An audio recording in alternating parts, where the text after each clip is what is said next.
O meu objetivo com esse trabalho não é que você venha fazer parte da minha denominação, porque eu já te adianto, eu não tenho nenhuma. O meu objetivo não é números, cifras, valores.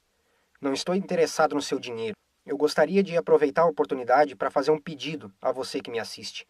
Eu gostaria que você passasse o conteúdo desse material adiante. Eu conto com a sua ajuda para a divulgação desse trabalho, desde que não seja cobrado um só centavo por isso.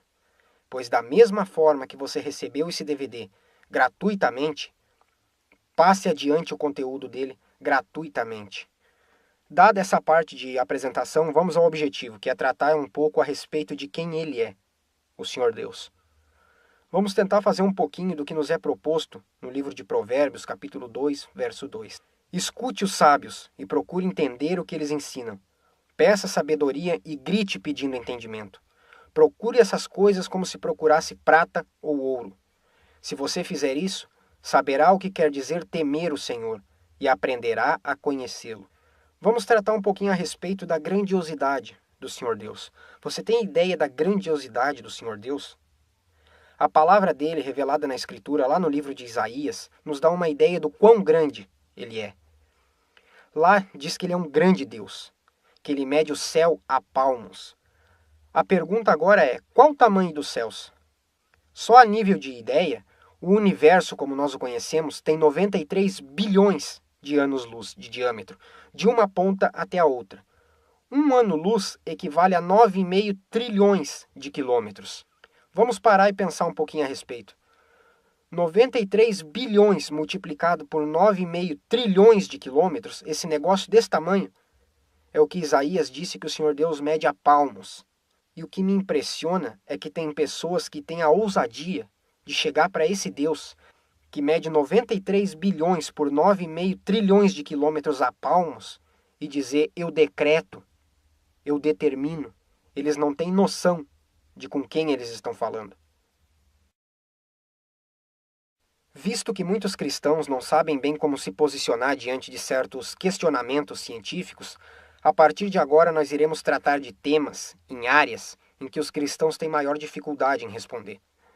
Nós vamos abordar em áreas diferentes os principais aspectos e as principais evidências científicas que comprovam esses fatos. A primeira pergunta a ser respondida é: como saber se algo é um fato que ocorreu ou é apenas um mito e foi inventado? Existe uma metodologia composta de 3 questões para se avaliar isso. A primeira está relacionada com a veracidade histórica, a segunda com a veracidade científica e a terceira com uma descrição apropriada. São 3 áreas que são avaliadas para se saber se um certo relato ou uma certa narrativa é de fato verdadeira ou não. Só a título de esclarecimento, como se estabelece uma veracidade histórica? Primeiro precisamos saber se houve testemunhas oculares, pessoas que presenciaram o evento. Ou caso tenha acontecido em um passado muito remoto, foi presenciado por pessoas, como essa informação foi guardada? Como ela chegou até nós? Que tipo de registro histórico é esse? E se o fato em questão é uma narrativa, haveria documentos históricos comprovando esses fatos? De que forma isso chegou até nós? E a segunda parte é a parte de evidências, ou seja, como comprovar o fato em questão dentro da arqueologia, da paleontologia, da geologia e outras áreas afins. E esse procedimento é o que basicamente todo historiador usa. É assim que algo é estabelecido como verdade. Por exemplo, muitos cristãos têm dificuldade em estabelecer fatos e provas relacionadas ao Gênesis, desde a criação até o dilúvio. E nós vamos tratar disso também mais para frente. Dentro da questão histórica, como podemos identificar se algo é verdadeiro ou um mito? Nós temos a questão da observação objetiva, ou, em outras palavras, aquilo que está sendo tratado ou narrado. É possível termos uma visão disso? De chegarmos e tocarmos em algo ou encontrarmos alguma coisa palpável em relação a isso? Vamos tomar, por exemplo, o dilúvio. Quando existe uma grande inundação, ela deixa marcas. Então nós podemos chegar e notar numa parede, numa rocha ou onde quer que seja que a água passou por ali, porque ficaram as marcas da inundação. Isso é chamado de observação objetiva, porque é algo que eu consigo ver, detectar, tocar, eu não tenho que interpretar. E também na área da ciência, propostas que sejam verificáveis. Não pode ser hipótese nem teorias. Nada de achismo. Ah, eu acho que foi assim. Não, isso não adianta. Nós estamos tratando com fatos. Fatos que sejam tratáveis. Na área da geociência, na área da biologia, na parte de ciências naturais como astronomia, física, química e coisas desse jeito. Por meio disso, existe a possibilidade de estabelecermos uma narrativa em um fato, através das evidências que esse determinado fato deixou. E por último, a terceira parte está relacionada com uma descrição apropriada, parte onde ao se examinar um relato se gasta um pouco mais de tempo. Esse relato é preciso, não existem contradições dentro dele, é bem estruturado, detalhista, explicativo. E dentro de uma descrição apropriada, ela é objetiva, clara, e com base nessas questões, se avalia se ela é verdadeira, se ela for específica, objetiva, se ela é comparável e se é verificável. Ou seja, se eu tenho condições de pegar os elementos que estão sendo tratados nessa descrição e avaliá-los. Vamos tomar, por exemplo, a Bíblia e fazer um exercício de análise em cima disso. Primeiro, tratando da veracidade histórica. Como comprovar a veracidade histórica de um livro como a Bíblia? No Evangelho de Lucas, no capítulo 1 até o verso 4, nós encontramos o seguinte: muitos já se dedicaram a elaborar um relato dos fatos que se cumpriram entre nós, conforme nos foram transmitidos por aqueles que desde o início foram testemunhas oculares e servos da palavra. Eu mesmo investiguei tudo cuidadosamente desde o começo e decidi escrever-te um relato ordenado, ó excelentíssimo Teófilo, para que tenhas a certeza das coisas que te foram ensinadas. Perceba os detalhes. Lucas trabalhou com pessoas que tinham sido testemunhas oculares, que estavam presentes, e mesmo assim ele investigou todas as coisas. Se tudo aquilo que foi dito a ele é verdadeiro, compara o que uma testemunha diz com o que outra testemunha falou, e ele escreve o seu relato de forma ordenada, de forma bem estruturada, organizada. Colocou a vida inteira de uma pessoa, tudo que uma pessoa fez de importante, de relevante, em um pequeno livro de 24 capítulos. Foi muito preciso e objetivo. Não existe discrepância interna. O relato é preciso, vai de ponta a ponta. Então esse é um exemplo da metodologia científica aplicada na Bíblia. Vamos seguir nessa mesma metodologia científica e aplicar no mesmo livro de Lucas, no capítulo 3, verso 1 e 2. Ele nos diz o seguinte: no 15º ano do reinado de Tibério César, quando Pôncio Pilatos era governador da Judéia, Herodes, tetrarca da Galileia, seu irmão Felipe, tetrarca da Itureia e Traconites, e Lisânias, tetrarca de Albeline, Anás e Caifás exerciam o sumo sacerdócio. Foi nesse ano que veio a palavra do Senhor a João, filho de Zacarias, no deserto. Lucas nos dá a descrição exata de que ano isso aconteceu. Ele detalha quem estava governando o que e aonde. Ele nos dá um referencial histórico. Ele trata de nomes de pessoas, locais e datas. E esses nomes citados são velhos conhecidos da história. Herodes, rei da Judéia, Tibério César, governador romano, Pôncio Pilatos, quinto governador romano em atividade na Judéia. Todas essas informações não são informações apenas da Bíblia, são informações comprovadas pela arqueologia. Nós sabemos dessas pessoas, os nomes são os mesmos. O que nos foi informado por Lucas é exatamente o mesmo informado nos documentos encontrados pela arqueologia. E o que a ciência tem comprovado é que a Bíblia trata dessas questões históricas de forma bem clara, específica, reta e direta. Até agora nós tratamos da veracidade bíblica dentro da questão histórica. Vamos tratar agora da veracidade bíblica científica. A Bíblia é um livro cientificamente confiável? Historicamente nós já vimos que ela é.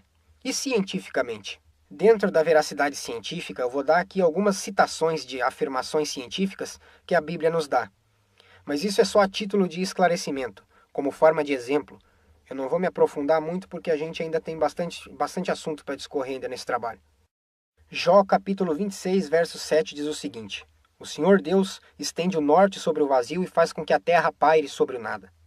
A terra paira sobre o nada? Claro que sim, a terra flutua no espaço. O Senhor Deus estende o norte sobre o vazio. Em 2002, cientistas da área da cosmologia e astrofísica descobriram que no nosso norte sideral, lá no espaço, existe um vazio, um buraco de 1.300.000 anos-luz, que não tem absolutamente nada lá dentro, nem uma única estrelinha. Uma afirmação científica perfeitamente correta feita por Jó. Já o capítulo 28, verso 25, diz que o Senhor Deus regulou o peso do vento. Em 1643, o peso do ar foi descoberto por Torricelli e posteriormente estudado mais a fundo por Galileu Galilei. O capítulo 28, verso 26, diz que o Senhor Deus determinou leis para a chuva. Hoje nós estamos estudando, aprendendo isso na área das ciências atmosféricas. Por isso que a previsão do tempo está começando a acertar um pouquinho mais. Diz também que ele determinou um caminho para o relâmpago. Se isso não estivesse correto, para-raio não funcionava. O livro de Levítico diz que a vida da carne está no sangue. Descoberta científica de William Harvey em 1615, o transporte de oxigênio através do sangue. Isso sem mencionar os glóbulos vermelhos, as hemácias, sistemas de defesa, os anticorpos, glóbulos brancos, os leucócitos, a coagulação, as plaquetas e tudo isso do jeitinho que a Bíblia diz. O livro de Hebreus, capítulo 11, verso 3, diz que o visível veio a existir a partir das coisas que não aparecem. Isso hoje é chamado de física de partículas, e é exatamente assim, o visível é feito de coisas invisíveis. Por exemplo, o seu corpo, visível, é feito de coisas invisíveis, e dentre elas, células, quarks, prótons, nêutrons, elétrons e por aí vai. As pessoas têm o péssimo hábito de depositar sua confiança naquilo que elas acham que sabem, mas nem tudo que parece óbvio está correto. Por exemplo, digamos que nós estivéssemos conversando agora num dia ensolarado, e eu te perguntasse, o sol está brilhando lá fora agora? O que você responderia? Provavelmente responderia que sim. Agora a resposta científica. Não sabemos. Você pode dizer, mas como? Eu estou vendo ele brilhando lá no céu. Mesmo assim, continua sendo uma resposta errada. Tudo que nós sabemos é que ele estava brilhando há 8 minutos e 20 segundos atrás, que foi o tempo que demorou para a luz sair de lá e chegar aqui. Vai que ele explodiu. Daqui a 8 minutos e 20 segundos nós vamos ficar sabendo. Se nós estivéssemos frente a frente agora, e eu lhe perguntasse, você está me vendo? Você certamente responderia que sim. Mas a resposta correta seria não. Você não está me vendo. O que você está vendo são os fótons de luz que estão por aí interagindo com os elétrons da minha superfície e que estão voltando para os teus olhos. Mas você não sabe se eu existo ou não. Você está acreditando nessa luz que está chegando nos teus olhos. Só isso. E não adianta querer contestar porque isso é física. É assim que a coisa funciona. Agora sim nós vamos entrar no objetivo principal do vídeo, que é justamente tratar das questões científicas. A área onde muitos cristãos não sabem bem como se posicionar diante de certos questionamentos científicos. Então vejamos o que a ciência séria tem a nos dizer em vários aspectos de diferentes áreas. De um lado nós temos a Bíblia, que nos informa que nós fomos criados pelo Senhor Deus. E de outro nós temos a teoria da evolução, que diz que nós viemos à existência a partir de incontáveis mutações ao longo do tempo. Muitas pessoas têm a tendência de dizer que os seres humanos evoluíram dos macacos, mas isso é um pensamento errado. Só a título de esclarecimento, a teoria da evolução proposta por Darwin não diz que seres humanos evoluíram dos macacos. A teoria diz que seres humanos, chimpanzés, gorilas e talvez orangotangos teriam evoluído de um ancestral em comum. Não que o homem evoluiu do macaco. Pegue o postulado básico da teoria da evolução. Ela está baseada em 7 pressuposições, e para variar, nenhuma delas é testável em laboratório. Para validar uma teoria, é preciso ter, no mínimo, uma evidência que seja testável em laboratório, o que não é o caso da teoria da evolução, que é muito mal estruturada, por sinal. Por isso, o próprio nome já diz, é teoria da evolução, não é lei da evolução. Teoria aprovada deixa de ser teoria e vira lei. É impossível que seres humanos evoluíssem de macacos porque a codificação genética é totalmente diferente. Vamos dar um exemplo bem rápido, bem prático e bem específico. Você tem aí no seu celular, no seu tablet, no seu computador, seja lá onde for, um programa chamado Microsoft Word. E você precisa desesperadamente de outro que você não tem, chamado Adobe Photoshop, para editar suas fotos e postar no Facebook. Como resolver isso? Pegue um vírus e espere até que esse vírus detone o seu Microsoft Word e vire um Adobe Photoshop. Talvez você que trabalhe ou ao menos conheça um pouco de codificação de sistema vai dizer isso é impossível, isso não acontece. E é claro que não, eu concordo, porque nós estamos tratando com informação codificada. Da mesma forma que nós temos no DNA. DNA é basicamente informação genética codificada. Essa história de que peixes teriam evoluído em anfíbios ou em aves, ou seja lá o que for, não existe, isso é impossível. Igual a ideia proposta por alguns cientistas de que peixes teriam evoluído em aves e que as escamas dos peixes evoluíram em penas. Da pena é de uma teoria dessa. Teria que alterar toda a estrutura genética. Isso não acontece. Não existem leis da natureza e muito menos processos naturais capazes de alterar informação genética codificada. Isso não faz sentido nem na área da genética, nem para quem tem o mínimo de sanidade mental. Vida foi criada, pronta, complexa e funcional. Eu acho que esse pessoal assistiu ou tem jogado demais Pokémon e tem tirado essas ideias de lá. O que a ciência tem apresentado em termos de evolução humana? Porque tudo que tem se trazido não tem se encaixado. Um dos fósseis de hominídeos mais famosos é o fóssil da Lucy, uma Australopithecus afarense. Aqui nós temos o esqueleto que está exposto no Museu de História Natural de Nova York. Aqui ao lado nós temos o crânio da Lucy e ao lado um crânio de um chimpanzé. Os dois são idênticos, não só na aparência, mas no material genético. E isso já foi provado através de uma publicação científica no jornal American Anthropology, volume 60 de 1983, uma das revistas científicas mais conceituadas no mundo. E nela já foi provado que a Lucy não é antepassada do ser humano, e sim uma espécie extinta de chimpanzé. Mesmo assim, continua no Museu de História Natural de Nova York sendo ensinado como um antepassado do ser humano. E não somente ela, como todos os neandertais. O Dr. René von Zitter, que foi um dos principais pesquisadores de neandertais, foi citado na revista Nature, de 25 de agosto de 2004, onde ele confessou ter cometido fraudes, uma delas referente à datação com carbono 14 de um crânio de um neandertal que ficou conhecido como o crânio de Paderborn, datado com 27 milhões de anos. Ele confessou ter pego esse crânio da tumba de uma pessoa que morreu em 1750. Em outras palavras, os neandertais estavam caminhando na Europa há menos de 250 anos atrás. Daqui a pouco nós vamos tratar um pouco da questão das datações, mas para não desviar do foco. Outra coisa interessante que aparece nessa mesma publicação da Nature é o comentário do Dr. Chris Stinger, um dos maiores especialistas em neandertais. Ele deu a seguinte declaração: o que foi considerado a maior peça de evidência demonstrando que os neandertais viveram no passado no norte europeu acabou de desabar. Nós teremos que reescrever a pré-história. A evidência mostra que tudo aquilo que foi e vem sendo ensinado nas escolas e tomado por verdade tem que ser reescrito. E baseado em tudo isso que a ciência vem mostrando, a pergunta que fica é: quantas vezes terá que ser reescrito? Somente a título de conhecimento, vamos tratar um pouco a respeito dos métodos de datação e do registro fóssil. Os métodos de datação que têm sido utilizados estão baseados em pressuposições questionáveis, em escalas parciais. As idades medidas são relativas e não absolutas. A própria datação feita pelo carbono 14 aponta para uma formação do registro fóssil recente e simultânea. As duas propostas básicas que os evolucionistas tomam como base, tanto para a datação quanto para a evolução da vida, as duas são duas fraudes.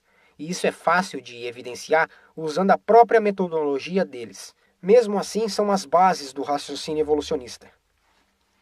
Quando eles pegam alguma coisa para datar, por exemplo, uma rocha, eles medem a quantidade de elemento químico que não se desintegrou dentro da rocha. Por exemplo, se mede as proporções de urânio-chumbo. Pega-se essa quantidade e determinam através de um modelo que é totalmente questionável que quantidade X equivale a 100 milhões de anos. Se as proporções são diferentes, se há mais chumbo do que urânio, seria um pouco mais antigo, porque o urânio vai se deteriorando e virando chumbo. Chumbo é o resultado da desintegração do urânio. Quanto mais chumbo tiver, mais antigo é. O problema é o tempo que eles estipulam para que essa deterioração ocorra. Mas como a teoria da evolução precisa de bilhões de anos, então está aí os bilhões de anos. Outro método muito utilizado é o método do carbono 14. A formação do isótopo de carbono a partir do nitrogênio tem a decomposição, o decaimento do carbono em nitrogênio de novo. E eles calculam a idade de alguma coisa a partir da meia-vida do carbono 14. Por exemplo, imagine pegar 500 gramas de carbono 14 e armazenar dentro de algum recipiente. Teoricamente, segundo eles, se nós esperarmos 5.730 anos, lá dentro vai restar apenas a metade da quantidade inicial de carbono 14. O restante teria se transformado em nitrogênio. Se esperarmos mais 5.730 anos, a outra metade iria se desintegrar também.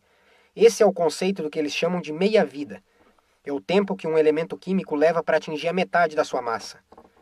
Então, o que acontece? Na nossa atmosfera tem nitrogênio. A radiação do Sol penetra na atmosfera, passa pelo campo magnético da Terra, bate na molécula de nitrogênio, quebra a molécula de N2, um dos nitrogênios é bombardeado e se transforma no carbono 14. O carbono 14, uma vez na nossa atmosfera, em contato com um átomo de oxigênio, forma a molécula de CO2. Esse CO2 pode ser absorvido por uma planta, se torna parte da planta por meio do processo de fotossíntese, ou por um animal ao respirar ou quando bebe água ingere carbono 14 junto. Então o animal, quando vivo, tem carbono 14 circulando dentro dele. Quando o animal morre, já não tem mais carbono 14 entrando. E o problema com essa datação é justamente esse. É preciso determinar exatamente quanto de carbono 14 tinha no animal no momento em que ele morreu. Pergunta: como determinar isso? Resposta: é absolutamente impossível determinar isso. É possível dizer quanto de carbono 14 ele tem no momento em que foi achado, mas quanto ele tinha no momento em que morreu é impossível de saber. Aí o que se faz para resolver? Se coloca um número aleatório e, através de algumas continhas, levando em conta a suposição inicial, eles dizem que alguma coisa tem bilhões de anos. Eu tenho certeza que você nunca ouviu isso porque eles não noticiam, eles não falam a respeito das divergências e dos problemas que há com as teorias que eles impõem como verdade. Em contrapartida, nós temos outra situação que é a seguinte. Se pegarmos, por exemplo, uma rocha, o urânio dentro do zircão se converte em chumbo, e com isso ele libera um núcleo de hélio. Esse hélio escapa das rochas e entra na atmosfera. Sabendo quanto se tem de hélio que foi produzido nesse decaimento do urânio nas rochas, e medindo a quantidade de hélio na atmosfera, é possível estimar quantas conversões de urânio para chumbo houve. E o que a gente observa na atmosfera terrestre é que se tem 5 partes por trilhão de hélio. Se utilizarmos isso no mesmo modelo que eles usam para calcular a idade da Terra em 4,5 bilhões de anos, utilizando o hélio, é possível obter uma medição muito mais precisa, e nós chegamos numa idade máxima de 6.000 anos. A mesma metodologia que diz que a Terra tem 4,5 bilhões de anos, prova que a Terra tem no máximo, estourando, os 6.000 anos.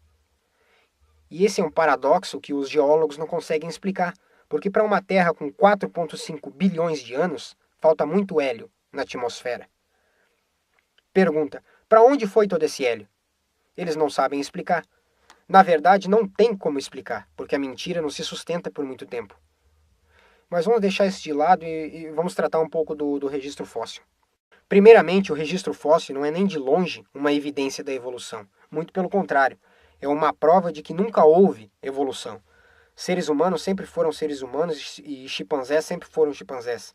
Dentro do registro fóssil, nós não encontramos os chamados elos de transição, ou seja, não existe uma sequência que mostre como peixes supostamente teriam evoluído em anfíbios, e nem como anfíbios teriam supostamente evoluído em répteis. O próprio Darwin disse no seu livro que esse era o maior problema com a sua teoria. Na época acreditava-se que era porque a quantidade de fósseis era muito pequena, então se tinha pouco material para análise. Hoje nós temos milhões de fósseis que foram encontrados. No entanto, as ideias originais de Darwin, desses supostos elos de transição, continuam faltando. O registro fóssil não favorece a teoria da evolução. Pelo contrário, o registro fóssil é uma grande evidência para comprovar a criação, porque ele nos prova que seres humanos sempre foram seres humanos, anfíbios sempre foram anfíbios e répteis sempre foram répteis. Quando você estuda o registro fóssil, você encontra peixes, anfíbios, répteis, mamíferos, aves e os demais organismos vivos da mesma forma como se tem hoje. Não encontra o elo de transição e nenhuma evidência que aponte para isso. O registro fóssil nos mostra uma capacidade de variação das formas de vida, uma capacidade inclusive limitada. Tanto é que nós temos registros de inúmeros fósseis de diferentes formas de vida que estão extintas hoje e que não evoluíram para nada, simplesmente sucumbiram, desapareceram da face da Terra. Mais uma vez mostrando que a capacidade de adaptação e variação chegou no seu limite. Não tinha mais como adaptar, não tinha mais como variar, extinção, e não evolução. E só a título de esclarecimento, vamos definir o que seria variação. Ser humano produz o quê? Ser humano. Pode produzir ser humano mais alto? Pode. Pode produzir ser humano mais baixo? Pode. Pode produzir ser humano mais gordo? Pode. Mais magro? Pode. Pode produzir ser humano de cor de pele diferente? Negro, branco, loiro, ruivo? Pode. Isso caracteriza variação e não evolução. Mesmo com pequenas variações, todos continuam sendo seres humanos. Um dos casos mais recentes que saiu por aí foi matéria do Fantástico, inclusive saiu na revista Veja, no G1, é que os chimpanzés agora são nossos irmãos. Como é que eles chegaram a essa conclusão? Foram analisados 97 genes do tipo beta-globine, analisaram o material genético do ser humano e desse tipo de chimpanzé, e chegaram à conclusão de que a semelhança é de 99,4%, portanto a diferença é de apenas 0,6%. Realmente essa é uma diferença muito pequena. Só que nós temos um pequeno probleminha com essa proposta. Nós temos cerca de 30 a 40 mil genes para serem comparados. Quantos foram comparados? 97. Vamos aceitar o que a maioria dos geneticistas tem proposto, que a maior parte do material genético é duplicado. E vamos fazer algumas continhas. Vamos ser bonzinhos ainda e pegar o menor número, para ver se a discrepância com essa proposta fica menor. Vamos pegar 30 mil, que é o número de genes que nós temos, e dividir pela metade, supondo que todos sejam duplicados, o que não é o caso, mas tudo bem. Ainda nos resta 15 mil genes. Destes 15 mil, eles compararam 97. Isso representa 0,65% do total, ou seja, apenas 0,65% de todo o material genético foi comparado. Vamos fazer uma regrinha de 3. Se 0,65% de todo o material genético comparado já há uma diferença de 0,6%, quando nós compararmos 100% de todo o material genético, a diferença seria de 92,3%. O que tem de parecido nisso? Deve ser o branco dos olhos. O elefante, em termos de números, tem a mesma quantidade de genes que o ser humano. Isso significa que os seres humanos vieram dos elefantes? Observe a forma como a coisa nos é apresentada. Como eles manipulam de forma sutil para nos conduzir em uma determinada direção em favor do que eles querem. Por isso é importante analisarmos as evidências. Não comprem a ideia pronta. Olhem, pesquisem. Vamos fazer uma proposta bem simples, mas equivalente a essa em termos de probabilidade e estatística. Veja bem, você sai de casa, não tem bolo de chocolate. Você chega em casa, tem um bolo de chocolate em cima da mesa. Isso você sabe que não é milagre. Alguma coisa aconteceu para o bolo de chocolate aparecer. Vamos desenvolver duas teorias, duas propostas para tentar explicar isso. A primeira delas é que alguém que sabe como fazer bolo de chocolate foi na despensa, pegou os ingredientes na ordem certa, na quantidade certa, colocou tudo num recipiente, levou ao forno por um determinado tempo e eis aí o bolo de chocolate. A teoria número 2 é que tinha um caminhão de supermercado fazendo entregas passando por perto da sua casa. Quando ele estava passando quase na frente da sua casa, um menino atravessou correndo na frente do caminhão. O motorista pisou no freio, perdeu o controle e capotou. Lá atrás no caminhão tinha sacos de farinha, sacos de açúcar, caixa de ovos, leite, latas de Nescau, fermento e tudo o que você quiser. Os sacos de farinha, de açúcar e tudo mais se romperam. Tinha um cantil pendurado lá, o cantil deu uma pancada, abriu, porque o caminhão estava capotando, e misturou toda essa bagunça aí. O caminhão parou de capotar e pegou fogo. Acionaram o corpo de bombeiros, apagaram o fogo e o resultado foi um bolo de chocolate. Essa é a teoria número 2. A primeira teoria diz que alguém fez o bolo de chocolate. A outra teoria diz que o bolo apareceu por meio de processos naturais e espontâneos. Eu tenho certeza que ninguém tem problema em acreditar na primeira, mas todo mundo acha engraçado a segunda. E fala isso é impossível, isso não acontece. Eu concordo. O problema é que para fazer um bolo de chocolate você usa apenas 12 elementos, no máximo. Uma célula você precisaria de 2 milhões. O bolo, composto de 12 elementos, ninguém acredita que aparece por meio de processos naturais e espontâneos. A célula, que é composta de 2 milhões, eles acreditam. Que tipo de raciocínio é esse? Ninguém que tem um mínimo de sanidade mental pode acreditar numa proposta dessa. Outra coisa interessante é a criação da mulher lá em Gênesis 2. Então o Senhor Deus fez com que o homem caísse num sono profundo. E enquanto ele dormia, Deus tirou uma das suas costelas e fechou a carne naquele lugar. Dessa costela o Senhor formou uma mulher e levou ao homem. Então o homem disse, agora sim, esta é carne da minha carne e ossos dos meus ossos. Ela será chamada mulher, porque Deus a tirou do homem. O Senhor Deus fez cair pesado sono sobre Adão. Isso é a descrição de um procedimento cirúrgico. O nome disso é anestesia geral. O Senhor retira uma das costelas, preenche o lugar com carne e dessa costela que ele havia tirado, ele faz uma mulher e traz a Adão. Isso não faz muito sentido para a maioria das pessoas. Por que a costela? Isso ficou fácil de ser compreendido nesses últimos anos, porque foi descoberto que as costelas possuem algo chamado medula óssea. E dentro dessa medula óssea é encontrada uma grande quantidade do que nós conhecemos hoje por célula-tronco. A célula-tronco é justamente aquilo que é necessário para poder clonar uma pessoa, um órgão, uma cartilagem ou o que quer que seja. O que faz do relato bíblico ser preciso cientificamente. Não existe nenhuma discrepância com a narrativa nessa parte da criação. Outra coisa interessante é o seguinte: a Bíblia diz que Adão deu o nome de Eva à sua mulher porque ela seria a mãe de toda a humanidade. A doutora Rebecca Lican fez um trabalho fascinante na área do DNA mitocondrial. O DNA mitocondrial é uma parte da informação genética que é passada de uma geração para outra apenas pela mulher, apenas pela parte feminina. Ou seja, você que está me assistindo, nós temos o DNA mitocondrial da nossa mãe. Nós não carregamos nada do nosso pai nessa área. Agora, se pegarmos o meu DNA mitocondrial, o seu DNA mitocondrial e de todas as outras pessoas, todos são iguais. Isso significa que uma antepassada sua foi a mesma antepassada minha, que é a mesma antepassada de todas as pessoas que já passaram pela face dessa terra.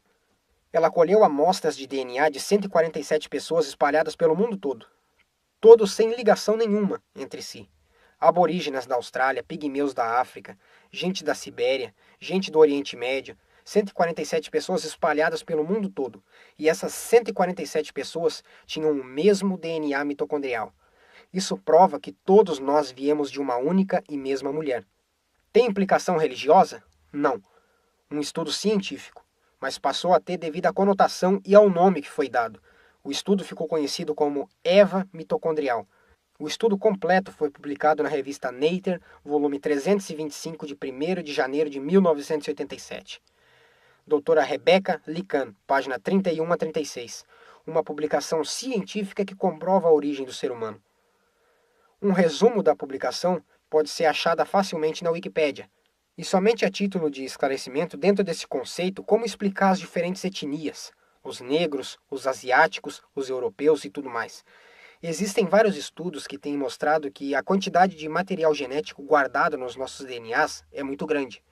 Porém, nem tudo que está lá está ativo. As informações estão lá, só não estão ativas, mas estão presentes. E a capacidade de variação? Veja bem, variação, não evolução. Do primeiro casal, obviamente, foi muito maior do que a capacidade de variação que nós temos hoje. A ciência chama isso de reserva genética. A reserva genética é encontrada em todas as formas de vida. Todos os seres humanos dentro de si têm essa capacidade de variação, que é limitada e não ilimitada. Vamos dar um exemplo bem simples, reto e direto. Vamos pegar, por exemplo, a cor da pele, que é uma parte mais fácil. Em 2015, um casal de etnia negra, os dois tiveram reserva genética suficiente para dar à luz a uma menina completamente loira. Foi feito exame de DNA por parte do pai para ter certeza que realmente era dele e deu positivo. Ela tem o DNA dos dois, tanto do pai quanto da mãe. Embora sejam negros, ainda tiveram reserva genética suficiente para produzir uma filha completamente loira. E esse caso não é único. Embora seja raro nos dias de hoje, ainda há diversos casos documentados por aí. O Dr. Lawrence Lewis e o Dr. Zeke Fishware fizeram um estudo completo sobre essa mulher que tinha o DNA mitocondrial perfeito e constataram que ela deve ter vivido entre 5.500 a 6.000 anos atrás. O nome do estudo, para quem quiser rastrear, é Mitochondrial If the Plot Thickens. Foi publicado no Trend Collagen Evolution, volume 12, de 11 de novembro de 1997, página 422. Outra coisa interessante sobre a criação é lá em Gênesis 1:9. Nos é dito o seguinte: E disse Deus, ajuntem-se num só lugar as águas que estão debaixo do céu, e apareça a parte seca. E assim foi. A parte seca chamou Deus terra, e chamou mares ao conjunto das águas. E Deus viu que ficou bom. Que se ajuntem as águas num só lugar e apareça a porção seca. Singular. A porção seca chamou Deus terra, e o ajuntamento das águas mares. Todos os cientistas concordam entre si que no início o planeta Terra tinha um único continente, que eles deram o nome de Pangeia. E esse oceano primitivo, o nome recebido foi Pantalácia. A Bíblia é o único livro com mais de 2.000 anos que já falava sobre isso. Apareça a porção seca, singular, uma porção seca, um continente. E o ajuntamento das águas que o Senhor Deus chamou de mares é o que os cientistas chamam de Pantalácia. Só a título de esclarecimento, antes de continuarmos, é bom deixarmos uma coisa bem clara. As pessoas acham que se fizerem ciência vão perder a fé. Se você perder é porque você nunca teve. Pode partir para a área da física, da química, da biologia, para qualquer uma dessas áreas que ali vai descobrir a grande e poderosa mão do Senhor Deus. aquele que fez todas as coisas segundo o conselho da sua vontade. A ciência não existe para provar a Bíblia, mas a Bíblia existe para orientar a ciência. Toda ciência devidamente estabelecida e toda a Bíblia corretamente interpretada nunca entra em contradição. Outros probleminhas que na verdade não são problemas relacionados à criação é o seguinte.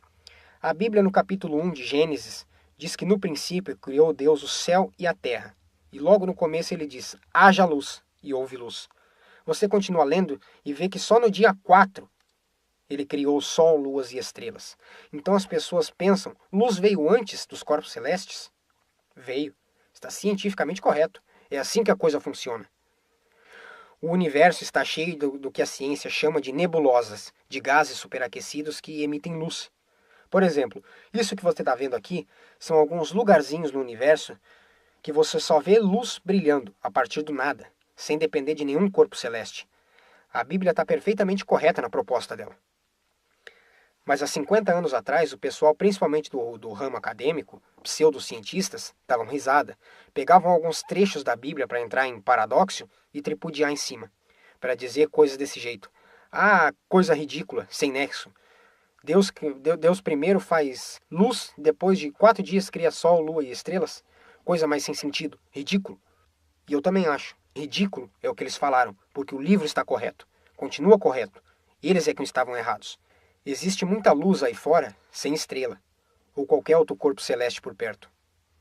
Para mim, algo ridículo é acreditar em algo como o Big Bang, a grande explosão que eles dizem ter desencadeado a vida. E pior, chamar isso de teoria científica. Porque o que acontece? Vamos esmiuçar a teoria do Big Bang. Vamos tirar todos os termos científicos, todas as palavras difíceis que esses caras usam e que as pessoas nem sabem o que significa. E vamos simplificar a coisa toda. Afinal de contas, o que é o Big Bang? Bem simples e bem compreensível. No princípio, havia o nada. O nada explodiu e aqui estamos nós. É exatamente nisso que eles acreditam, sem tirar nem pôr.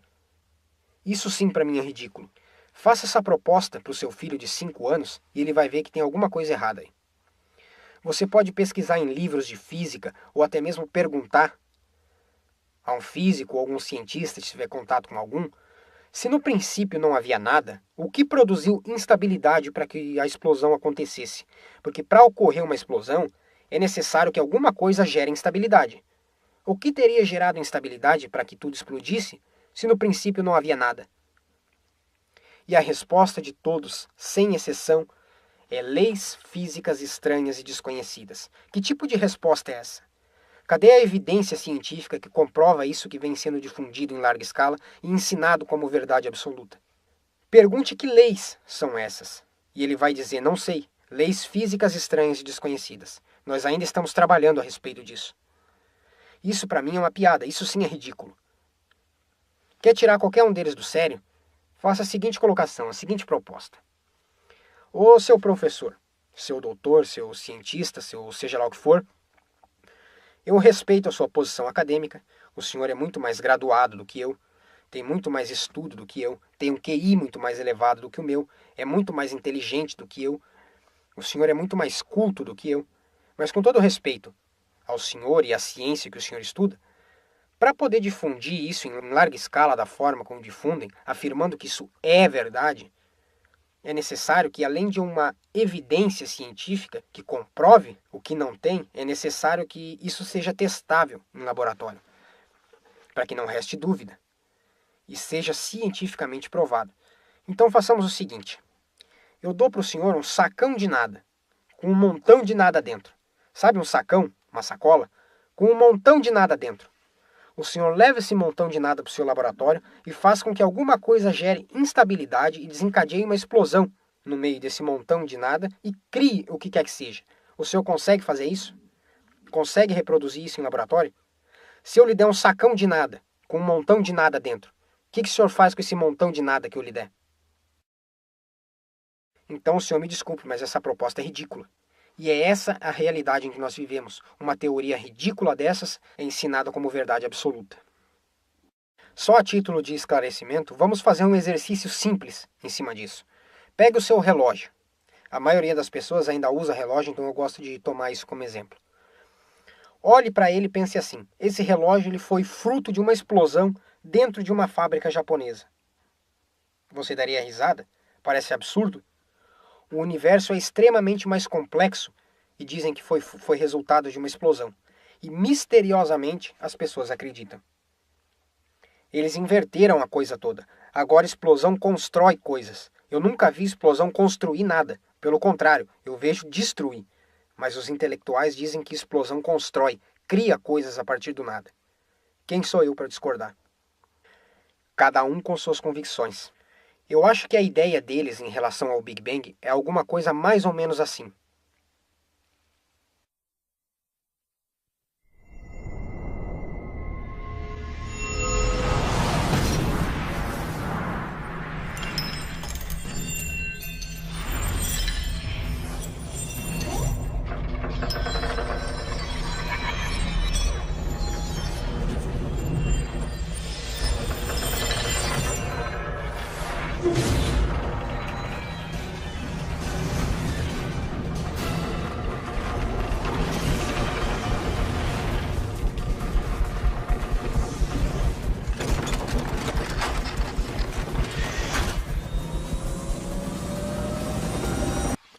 Achou absurdo? Impossível? Então, só em termos de comparação, o ser humano é extremamente mais complexo do que esse helicóptero. E eles dizem que nós somos frutos de uma explosão, e as pessoas acreditam.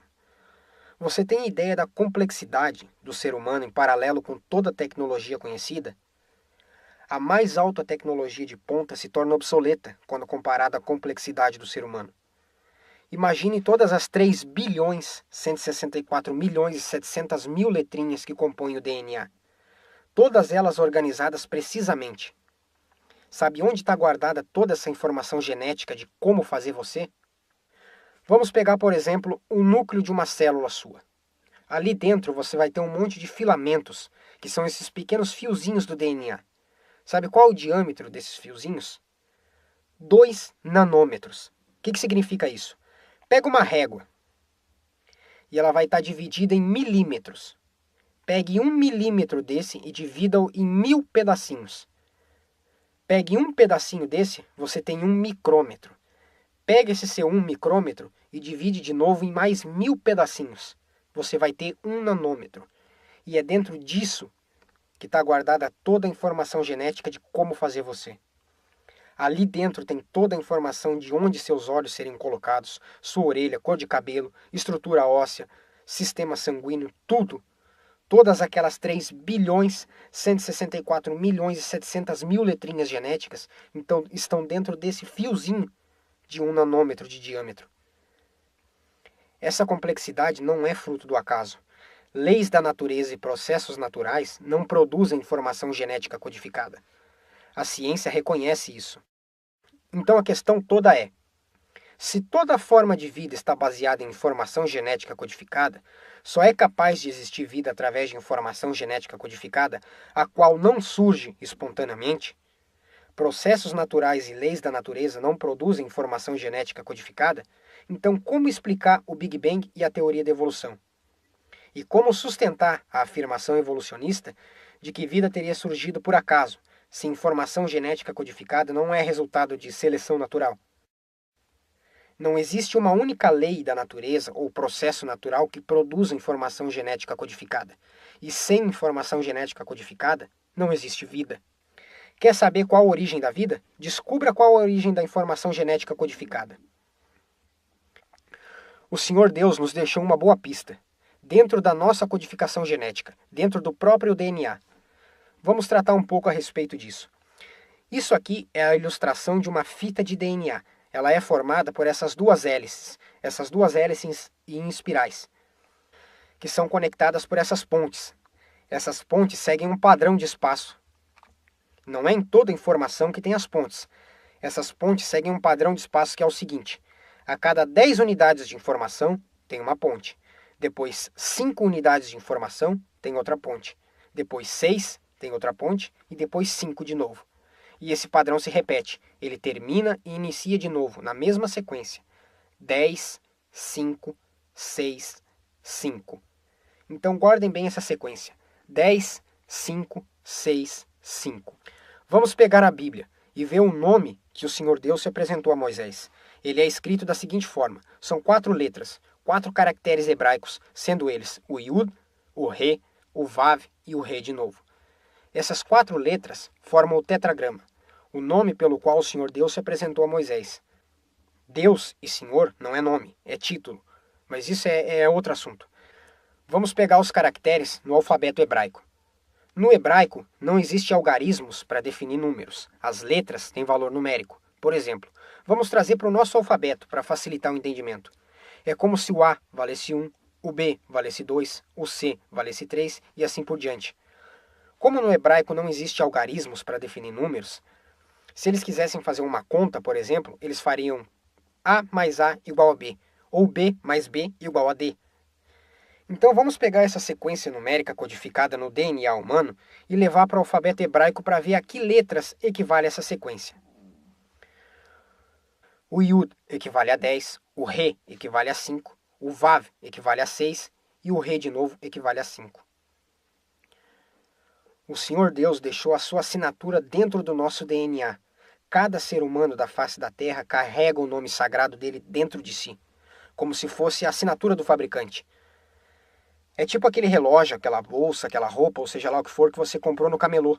E dentro vem o selo do fabricante escrito Made in China. O Senhor Deus deixou o nome sagrado dele selado dentro de cada um de nós, sem exceção. Revelações da ciência sobre os mistérios da vida. Especialistas de vários países estiveram no Brasil para o lançamento de um grupo dedicado à tese do chamado Design Inteligente. Que mistérios guardam as nossas células? E o DNA, o responsável por tudo que somos? Os homens reunidos nesta sala são os principais nomes de um ramo da ciência que pretende responder questões como estas. Ao contrário do que a gente apregoou por 150 anos, há evidências de inteligência na vida e no universo. Eles são estudiosos do chamado design inteligente, uma linha de pesquisa que acredita que a complexidade da vida e a perfeição da natureza comprovam a existência de um ser superior.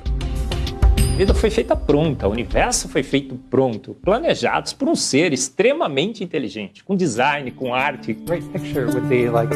Brian Miller é doutor em física. Ele coordena as pesquisas da Universidade de Duke, nos Estados Unidos. Seria um super engenheiro, um super arquiteto? Você pode dizer isso, responde o físico. Um arquiteto que tinha a vida em mente, um criador que fez a vida deliberadamente. Also, when you look at life itself, não é de hoje que os cientistas procuram pistas deste arquiteto da vida.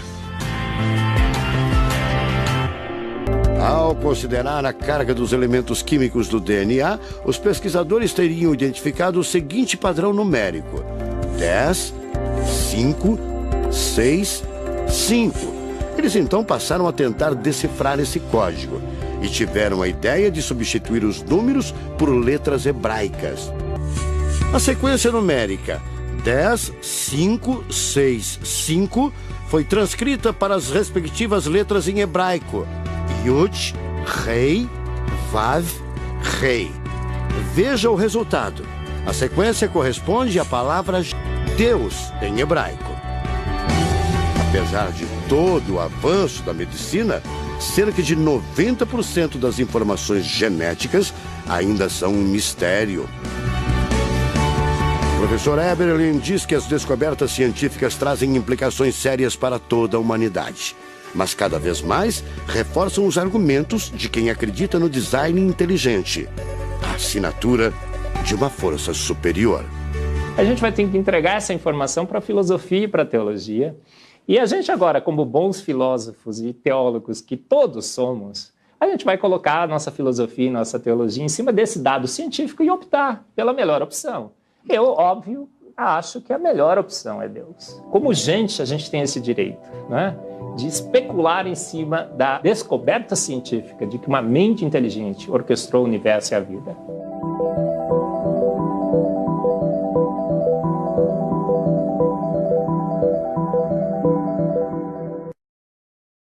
Para os incrédulos, talvez ainda não seja o suficiente. Eles podem dizer, não, isso é coincidência. Vamos então partir para o campo da probabilidade estatística, para que não fique só nas minhas palavras. Pergunte para um matemático, qual a probabilidade disso ter acontecido por acaso? É praticamente zero. É mais fácil você acertar 10 vezes seguido na Mega Sena do que isso ter acontecido por acaso. Nós somos o tempo todo doutrinados, por conta desse mundo que jaz no maligno, a esquecer e nos afastar do Criador.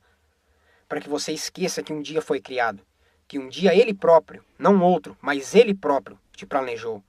Você não é fruto do acaso, não é resultado de poeira de uma explosão cósmica. Foi o Senhor Deus que te trouxe à existência, não foi nem seu pai e sua mãe. Vamos ver o que diz o Salmo 139. Salmo 139. Salmo de Davi ao regente do coro. Ó Senhor Deus, Tu me examinas e me conheces. Sabes tudo o que eu faço e de longe conheces todos os meus pensamentos. Tu me vês quando estou trabalhando e quando estou descansando. Tu sabes tudo o que eu faço. Antes mesmo que eu fale, Tu já sabes o que vou dizer. Estás em volta de mim por todos os lados e me proteges com o Teu poder. Eu não consigo entender como Tu me conheces tão bem. O Teu conhecimento é profundo demais para mim. Tu viste quando os meus ossos estavam sendo feitos, quando eu estava sendo formado na barriga da minha mãe, crescendo ali em segredo. Tu me viste antes de eu ter nascido. Os dias que me deste para viver foram todos escritos no Teu livro, quando ainda nenhum deles existia. Oh Deus, como é difícil entender os Teus pensamentos. E eles são tantos. Se eu os contasse, seriam mais do que os grãos de areia. Quando acordo, ainda estou contigo. Oh Deus, como eu gostaria que Tu acabasses com os maus. Gostaria que os homens violentos me deixassem em paz. Eles falam mal de Ti, contra Ti falam coisas ruins. Oh Senhor Deus, como odeio os que Te odeiam, como desprezo os que são contra Ti. Eu os odeio com todas as minhas forças, eles são meus inimigos. Oh Deus, examina-me e conhece o meu coração. Prova-me e conhece os meus pensamentos.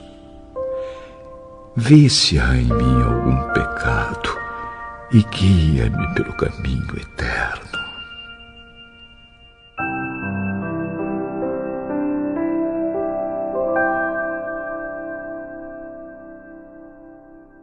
Vamos dar um exemplo bem prático e científico. Você já pensou em você quando era apenas um DNA, um zigoto, um óvulo feminino fecundado? Imagina agora quando o Senhor Deus pegou todos aqueles 3 bilhões, 164 milhões e 700 mil letrinhas de informação que compõem o DNA e foi colocando cada uma delas, uma por uma na sequência exata da outra, para que você pudesse vir à existência da forma como você é. Você não é um erro. Não foi algo que Deus criou por acaso ou sem propósito. Quando você era apenas um DNA, Deus já tinha dado para você todas as características que Ele queria que você tivesse. Isso é obra de um Criador perfeito e não resultado de explosão cósmica ou seleção natural.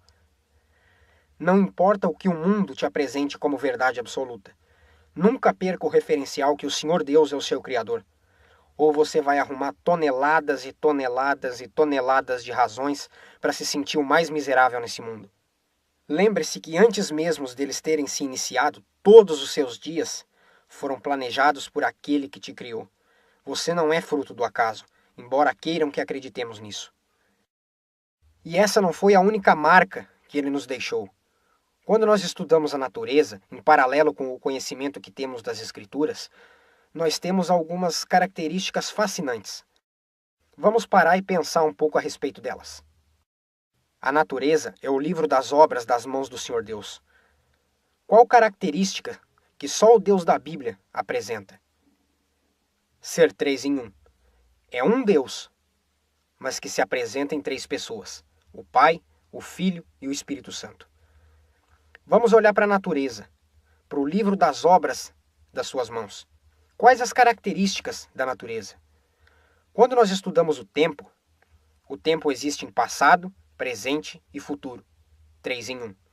Quando nós estudamos, por exemplo, o espaço também tem altura, largura e profundidade.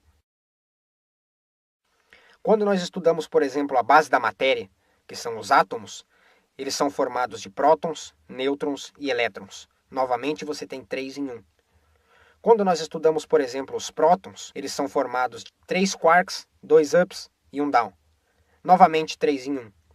Quando nós estudamos os nêutrons também são formados por 3 quarks, 2 downs e 1 up.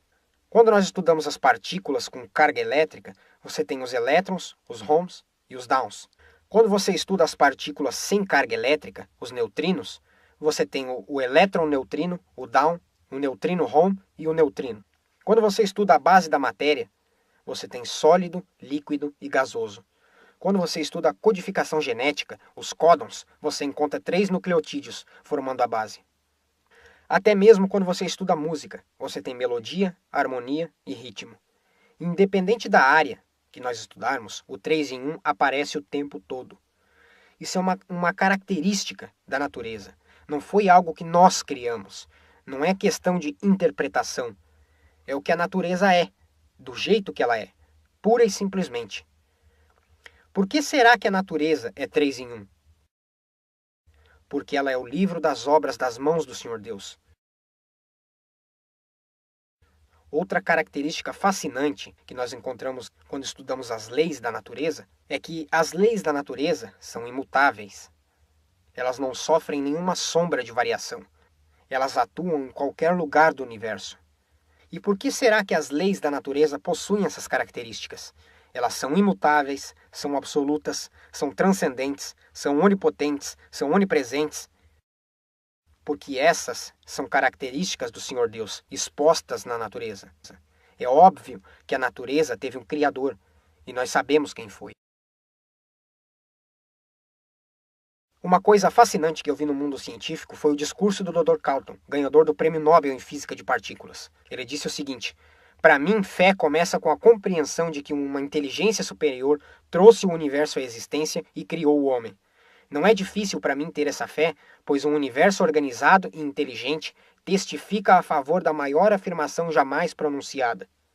No princípio, Deus. De onde vem esse tipo de afirmação? Quem disse isso não foi um João Ninguém que nem eu, foi um Prêmio Nobel em Física. É alguém que sabe do que está falando. Um homem reconhecido pelos seus atributos acadêmicos. As pessoas têm um pensamento errado de que se fizerem ciência, vão perder a fé. Se você perder, é porque você nunca teve. Porque até para crer na teoria da evolução, é preciso de fé. No livro do Stephen Hawking, sobre a teoria do Big Bang, lá na página 78, a explicação sobre como essa explosão teria ocorrido, ele define da seguinte maneira: leis físicas estranhas e desconhecidas. Nem eles sabem explicar como isso aconteceu. Eu gostaria de perguntar ao Sr. Stephen Hawking, que é o sabichão do momento, que leis são essas? Certeza que ele responderia: não sabemos. Elas ainda não foram descobertas. Aí a pergunta seria: um dia elas serão? Como de praxe, ele diria: sem dúvida. O senhor quer que eu acredite? O senhor está pedindo fé. Vamos dar um exemplo bem rápido e bem simples de leis físicas estranhas e desconhecidas. Imagine um casamento. Em determinada altura da festa, um pequeno probleminha com o vinho. O filho de uma certa senhora pede para que encham os odres de água e tragam até ele. Ele dá um jeitinho ali e manda que sirvam os convidados. Os caras olham e... opa, isso aqui era água. H2O, hidrogênio e oxigênio. Vinho tem carbono, tem nitrogênio, tem uma série de outros compostos. Como é que água se transforma em vinho? através de leis físicas estranhas e desconhecidas, porque pelas conhecidas isso não acontece. A definição para leis físicas estranhas e desconhecidas só pode ser uma: milagre. A ciência, às vezes, quando lhes é conveniente, tem uma maneira difícil de falar as coisas, de uma forma que norteia o nosso entendimento. E nós não entendemos bem o significado do que está sendo dito. Isso é proposital, não é por acaso. Por exemplo, vamos pegar ditados populares que todo mundo conhece e já falou ou pelo menos ouviu ao longo da vida e pôr em termos científicos, para ver como norteia o entendimento. Por exemplo, se eu chegasse para você e dissesse assim: o suíno desenvolveu um movimento espiralado com seu apêndice caudal. O que significa isso? A porca torceu o rabo. Outro: o bovino adentrou o terreno alagado. O que seria isso? A vaca foi pro brejo. Ou também: pode tirar o seu equino da precipitação fluviométrica. O que seria isso? Pode tirar seu cavalo da chuva. Viu como é possível falar coisas tão simples, usando terminologias complicadas? E isso norteia o nosso entendimento. Eles podem dizer a besteira que quiserem, basta enfeitar com palavras complicadas que aí ninguém entende nada e ainda aplaude.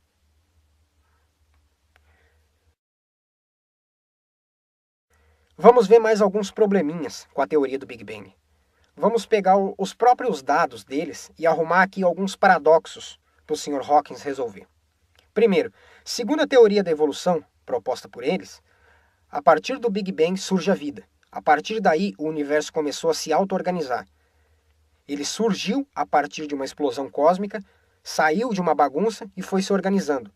O problema é que isso arrebenta com a segunda lei da termodinâmica, que diz que qualquer sistema deixado por conta própria caminha do organizado para o desorganizado, e não ao contrário, como propõe a teoria da evolução.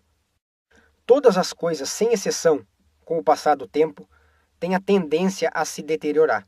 Por exemplo, você compra um tênis novo e começa a usá-lo. Com o passar do tempo, o que vai acontecer com o seu tênis? Vai ficar velho? Vai se descolar? A sola vai cair? E coisas desse jeito. Por que ele faz isso? Por causa da segunda lei da termodinâmica. Não é difícil entender isso. Todas as coisas com o passar do tempo têm a tendência de simplesmente se deteriorar. Deixa eu fazer uma pergunta bem simples. O universo hoje, ele tem uma certa organização? Tem. Daqui 200 anos, ele estará mais organizado ou menos organizado? A resposta é simples. Segundo a lei da termodinâmica, menos organizado. Vamos pensar o contrário agora. Há 1000 anos atrás, ele estaria mais organizado do que é hoje ou não? A resposta, sem dúvida, é sim. O que isso significa? Que a origem do universo teve que ser perfeita, completa, complexa e perfeitamente funcional. Qualquer outra coisa não é ciência. Como eu já disse antes, Hawkins, no seu livro, definiu o momento da criação do universo com a seguinte frase: período das leis físicas estranhas e desconhecidas. Por que ele colocou isso? A resposta é muito simples, porque pelas leis conhecidas, o universo jamais teria vindo à existência por meio de um Big Bang. Mas como se isso não fosse o suficiente, eles dizem que o universo tem 13,5 bilhões de anos. E com base nos dados expostos por eles mesmos, nós podemos fazer a seguinte afirmação, sem medo de errar. Seria impossível ter vida no planeta Terra há 1 milhão de anos atrás, pelo seguinte fato. Dentro da ciência existem alguns fatores que são chamados de fatores limitantes. Um deles é o afastamento lunar. A Lua está se afastando da Terra, isso é um fato reconhecido pela ciência. O primeiro a observar esse afastamento foi Isaac Newton, em 1687. Depois de medir o afastamento tangencial da Lua, ele constatou que ela está se afastando 3 centímetros e 8 milímetros por ano. Partindo daí, nós podemos fazer o processo reverso. Então, há 1 milhão de anos atrás, a Lua estaria tão próxima da Terra que a força da Lua na crosta terrestre teria quebrado a crosta terrestre e afundado tudo no magma. Ou seja, em outras palavras, seria impossível ter vida no planeta Terra há 1 milhão de anos atrás, devido à força da Lua sobre a crosta terrestre. Checkmate, Sr. Hawkins. Mas se ainda não for o suficiente, eu arrumo mais. O evolucionismo diz que a água do planeta Terra veio dos cometas. Mas isso é impossível pelo seguinte fato. A água do planeta Terra é formada de H2O e D2O. O que seria isso? Hidrogênio tem um próton no meio e um elétron girando em volta. D2O, que seria a sigla para deutério, que é um elemento químico que compõe a água existente no planeta Terra, tem um próton, um nêutron e um elétron girando em volta. A água do planeta Terra é formada por átomos de oxigênio, de hidrogênio e de deutério. A proporção aqui da Terra é a seguinte: a cada 6.000 moléculas de H2O, uma é de D2O. No cometa, a cada 1.900 moléculas de H2O, uma é de D2O. A proporção química é totalmente diferente. Certeza que a água daqui não veio de lá. A gente está tratando aqui de coisas que o meio científico já sabe e não é de hoje. Entretanto, você já ouviu isso no History, no Discovery. Vamos pôr aqui as vestes da inocência e acreditar que eles não sabem disso. Outra pergunta interessante de se fazer é por que ateus parecem buscar refúgio nessas áreas. Uma grande responsável por isso seria a doutrinação que eles recebem desde cedo dentro das universidades. Vamos tratar um pouco agora sobre a doutrinação nas escolas e universidades. De que forma essas instituições de ensino têm doutrinado as pessoas? O que se espera, por exemplo, de uma universidade? Tem muita ou pouca religião lá dentro? Teoricamente tem pouca. Mas vamos observar melhor alguns aspectos importantes dessas grandes instituições de ensino. Por exemplo, esse é o símbolo da Faculdade de Medicina da USP. Segundo a própria faculdade, o que significa esse símbolo? A imagem central do emblema representa a deusa grega Higeia, deusa da saúde, higiene e saneamento, a qual carrega na sua mão esquerda a taça com a cura para todas as doenças. É muito óbvio, vindo de uma faculdade de medicina. É assim que se cura todas as doenças, com a taça da deusa Higeia, não é através de estudo científico. A serpente, símbolo da arte médica, se localiza ao redor do braço direito da deusa. Em cima de uma ampulheta, o galo canta a chegada do sol da manhã, a qual é uma roda do carro do deus Apolo, fundador da ciência médica. Será que isso não tem uma conotação religiosa demais, vindo de uma faculdade de medicina? Agora o brasão da Universidade Federal do Rio de Janeiro. A figura mitológica que aparece no logotipo da Universidade Federal do Rio de Janeiro é a deusa Minerva, filha de Júpiter, deus dos deuses na mitologia romana. Já nasceu na forma adulta, portando escudo, lança e armadura. E esse é o símbolo que eles acham que tem lógica para ser o brasão de uma faculdade de engenharia. Logomarca da Escola de Agricultura Luiz de Queiroz, Universidade de São Paulo. Deusa da agricultura e da fertilidade da terra, Ceres. Esse pessoal, eles dizem crer na ciência e serem, entre aspas, intolerantes à religião, mas eles parecem gostar demais de uma deusa grega. Em termos de seleção de teorias, como deveria ser uma faculdade? Um ambiente onde você discute teorias de forma plural.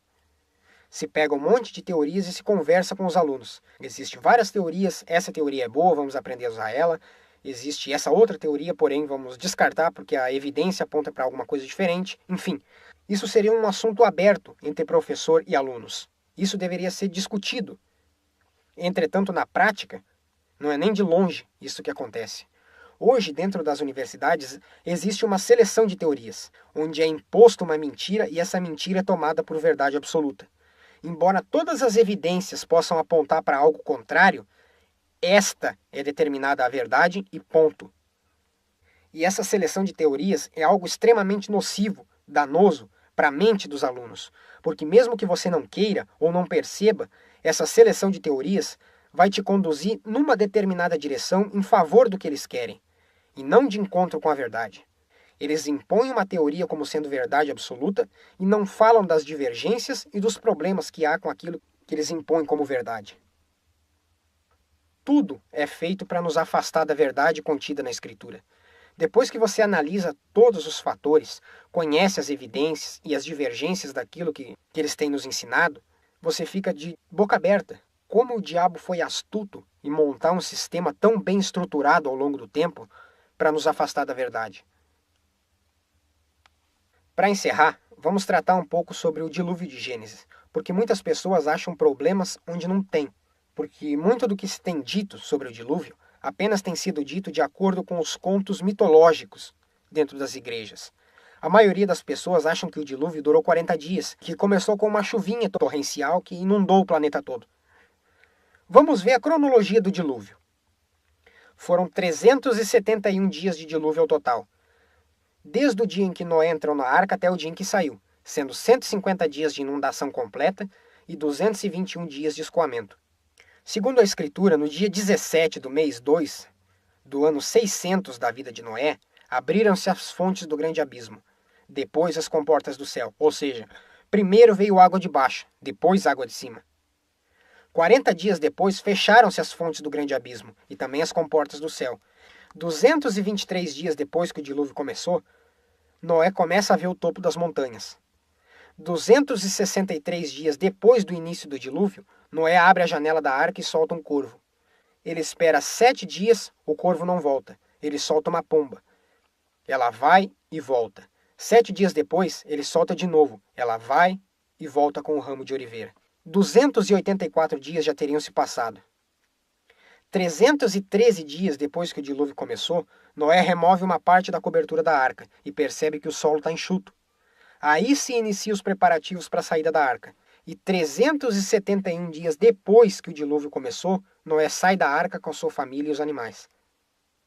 Esses 371 dias podem ser divididos em 4 fases. Primeira fase, fase de ruptura. Segunda fase, fase de inundação. Terceira fase, de deriva continental. E a quarta é a fase de acomodação. Por exemplo, de onde veio toda a água do dilúvio? Gênesis 7:11. No dia em que Noé completou 600 anos, 1 mês e 17 dias, nesse mesmo dia, todas as fontes das grandes profundezas jorraram, e as comportas do céu se abriram. Ou seja, primeiro veio água de baixo, depois chuva de cima. Ao contrário do que muitas pessoas pensam, o dilúvio não se deu unicamente devido à chuva. Não é dessa forma que está escrito. Está escrito de um jeito e tem se ensinado de outro. De um modo que faz com que pareça que o relato bíblico seja tratado como história da carochinha. Então eu gostaria de tratar de uma teoria em especial que foi proposta alguns anos atrás e que até o presente momento é a mais consistente com a evidência que nós conhecemos. É chamada de teoria das hidroplacas. A proposta dela diz o seguinte: o planeta Terra possuía na sua forma original, antes do dilúvio, um lençol de água subterrâneo de aproximadamente 11 a 12 quilômetros de profundidade e mais ou menos 1 quilômetro de espessura. E os resultados disso são 2 muito interessantes. O primeiro, ele explicaria o processo de uniformidade de temperatura no planeta. A outra, a fonte da água do dilúvio. A questão da uniformidade de temperatura do planeta é muito interessante porque quando Deus criou Adão e Eva, Deus os criou numa forma original. Você não nasce com roupa. Imagina então a diferença de temperatura, o que não aconteceria. Então tem um contexto todo aí que nós podemos perceber que havia uma distribuição uniforme de calor. E o próprio registro fóssil nos mostra isso. E hoje, dentro da paleontologia, uma das áreas que o pessoal tem mais estudado é o Polo Sul. Existem florestas tropicais inteiras debaixo do gelo do Polo Sul. Esse lençol de água subterrâneo já fazia parte da criação original. E a prova disso é a questão da uniformidade da temperatura do planeta, em eras pré-diluvianas. E qual a evidência científica que comprova esse lençol de água subterrâneo? Foram perfurados 2 poços de alta profundidade, um deles na península de Kolan, na Rússia, e outro na Bavária. Esses poços foram perfurados com aproximadamente 12 quilômetros de profundidade, a fim de se descobrir o que existia no que a ciência chama de área de transição, entre o granito e o basalto. Onde fica isso e qual o elo de ligação que junta os dois? O que tem lá? Os caras eles foram muito mais fundo do que qualquer um foi antes. 12 quilômetros terra adentro. Lá no fundo, literalmente. E o que eles encontraram lá embaixo? Tanto na Rússia quanto na Bavária. Água. A 12 quilômetros de profundidade. O problema é que água aquecida com 2 vezes a salinidade que há na água do mar hoje. Pergunta: como? Como essa água salgada chegou até lá embaixo? Ao que tudo indica, essa água já havia sido criada ali, na ideia de um sistema pré-diluviano. Nós teríamos então a parte do granito, abaixo do granito as águas subterrâneas e por último o basalto. Vamos ler Gênesis 1:6, no segundo dia da criação. Então Deus fez o firmamento e separou as águas que estavam embaixo do firmamento das que estavam em cima do firmamento. No segundo dia da criação, o Senhor Deus fez o firmamento para separar a água que estava lá embaixo da água que estava aqui em cima. Oceanos subterrâneos gigantes. Cientistas norte-americanos encontram evidências de uma enorme reserva de água debaixo da superfície terrestre. A reserva subterrânea de água estaria localizada em uma área conhecida como zona de transição. Acredita-se que ela teria 3 vezes mais água do que os oceanos da superfície. Cientistas já especulavam sobre a existência dessa reserva subterrânea, mas esta é a primeira prova de sua existência. A descoberta poderia explicar por que a Terra é um planeta tão habitável e rico em água líquida. Vamos tratar um pouco da fase da ruptura. O que seria isso? A ruptura seria a maneira dessa água que está nesse lençol lá embaixo chegar até a superfície. Como? Talvez o aumento da pressão. Toda essa água lá embaixo produzindo pressão teria uma rachadura na rocha. Uma vez aberta essa rachadura, para essa água chegar até a superfície, ela teria de 11 a 12 quilômetros para percorrer. Imagine 11 quilômetros de enxurrada. Como isso não chegaria na superfície? O mais próximo que nós podemos chegar com isso a nível de ideia é o seguinte. Por um lado, você tem esses 11 quilômetros de enxurrada chegando na superfície. Essa enxurrada não é de água limpinha, é lama pura, barro, água misturada com terra, areia e uma série de outros detritos. Então, a partir do momento em que surge essa rachadura no granito e começa a subir a enxurrada, a velocidade do som na rocha é de aproximadamente 5.300 metros por segundo. O que Noé presenciou naquele momento foi um terremoto a nível global e jatos de água de aproximadamente 20 quilômetros de altura subindo e pedras sendo arremessadas para cima porque era o que estava saindo junto com a água. E à medida que essa rachadura vai avançando, em termos de oceano, geraria ondas de mais ou menos 120 metros de altura. Em 2 horas e 20 minutos aproximadamente, essa rachadura já teria se completado de ponta a ponta. Ela saiu de um extremo do planeta e chegou ao outro. E a Bíblia diz que como foi nos dias de Noé, assim também será na vinda do Filho do Homem. As pessoas pensam que foi uma chuvinha que começou fraquinha, com tempo feio, e bem pelo contrário, foi rápido, quase que instantaneamente. E assim também será na volta de Cristo. Não vai ter para onde correr, não vai dar tempo, assim como não deu para aquele pessoal. E a prova de que não deu tempo é o registro fóssil. Deus deixou marcado na rocha que não deu tempo. Lembra que eu falei dos jatos de água de aproximadamente 20 km de altura? Essa água chegando lá em cima tem a tendência de pulverizar. E pelo fato de chegar em pequenas partículas, ela congela rapidamente por causa da temperatura. A essa altura, a cerca de 8 a 10 mil metros de altura, a temperatura do ar é de aproximadamente 50 graus abaixo de zero. Esse negócio chegou a 20 km de altura. A 20 km de altura, isso se transformaria em gelo em pó. Agora, o que aconteceria num sistema como esse? Essa água subindo iria produzir uma chuva torrencial sem precedentes. Imagina todo esse gelo caindo de uma vez só. Por isso foram encontrados muitos mamutes congelados na Sibéria, rinocerontes e animais desse tipo congelados ainda com comida na boca.